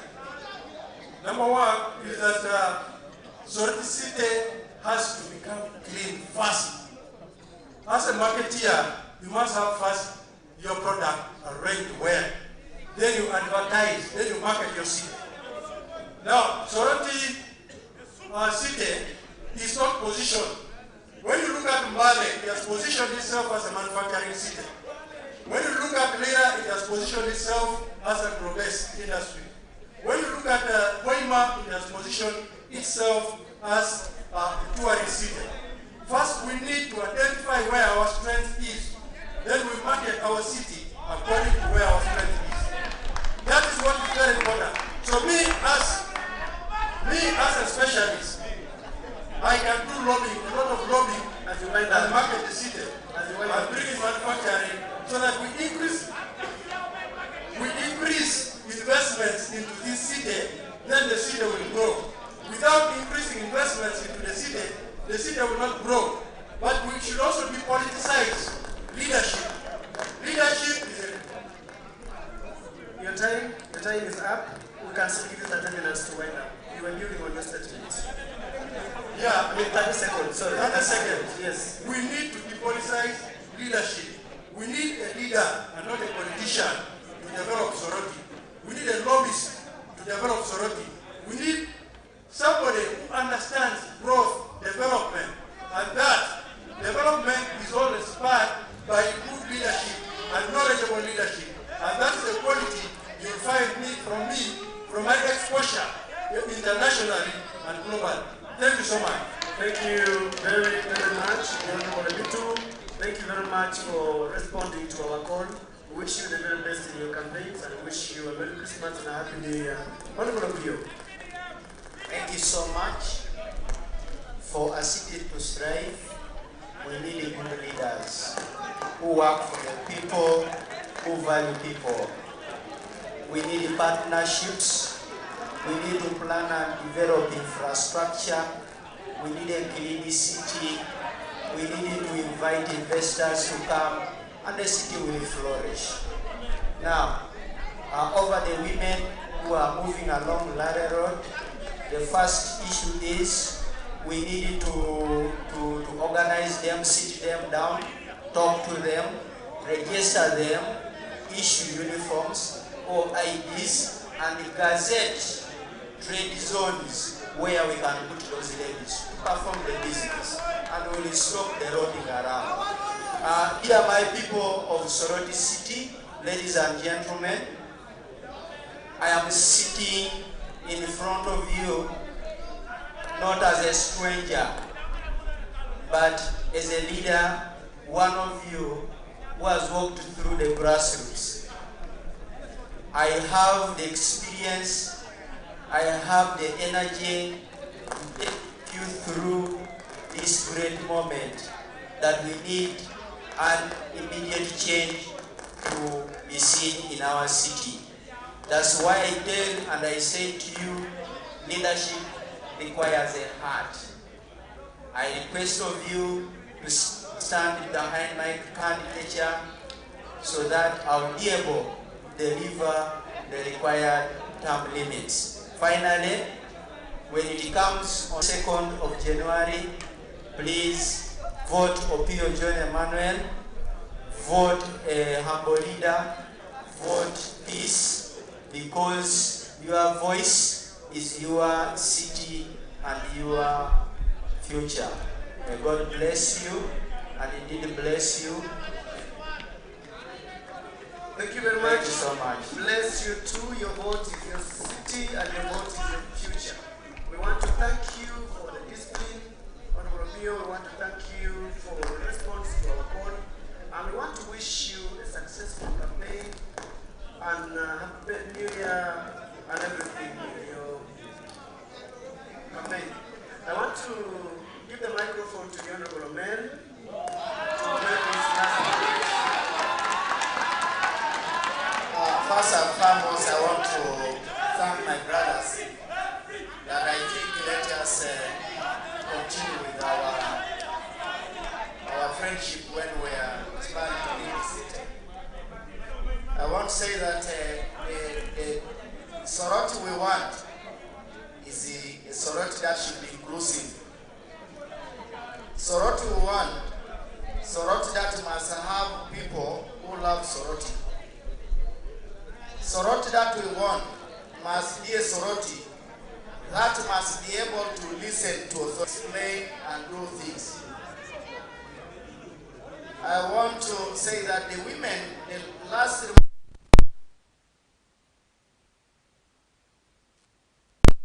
Soroti Opio has been Mayoral C1 up to tomorrow. If we win elections, it will be okay. We had a fiscal plan that was proposed for Soroti City and refuse inclusive planning with the people that are being. Women are many. You will find that 1 year dealing with them at a division level, the city takes over and the other office comes in. And therefore, we want to love Soroti. All of us must be able to respect authority. So I want to wish, including the man who says Adaunesawa, to wish you well. for the good time. And I want you to decide well. And don't be surprised that I will be the winner of elections of Soroti City. Come 22nd. And I want to appeal to everybody here. Everybody that is here, I want to appeal to you to vote me for the milestone that we need to take Soroti. Thank you. Thank you very much. I want to thank everybody who has been actually staying here with us from the beginning, especially the media colleagues. Let me give back to Peterson to make the last remarks. I want to thank everyone who turned up here. I want to thank the management of Rhino Camp. I want to thank Teso Vibes, TNN, all journalists here, all media houses present for making this happen. We are very grateful to all of you, the candidates. Please, thank you so much for turning up. You've made this great. And we look forward to very many other engagements, especially with the other positions. It's not going to end with the mayors. We shall be here many times for the other positions. And please, when you have time, next time when you have invited others, you as well pass by. You also grace the occasion. I want to thank you so much. Thank you, Emmanuel. Thank you, Mayor Paul Omed. Thank you, Isudu. Thank you, Council Edmond, and thank you so much, Etwedede. We want to say this has been great. Where maybe we had questions, please, we are trying to ensure we get the best information out of you for the benefit of the listener. We did not have any intentions to make it difficult for any candidate. Thank you so much to the audience. Thank you so much. Next time, turn up. God bless you all. Okay. I want to say thank you to the panelists. Thank you to the moderators, and thank you to all of you. We'll ask that all the candidates who are going to have a group picture here. Let's stay up there for a group picture.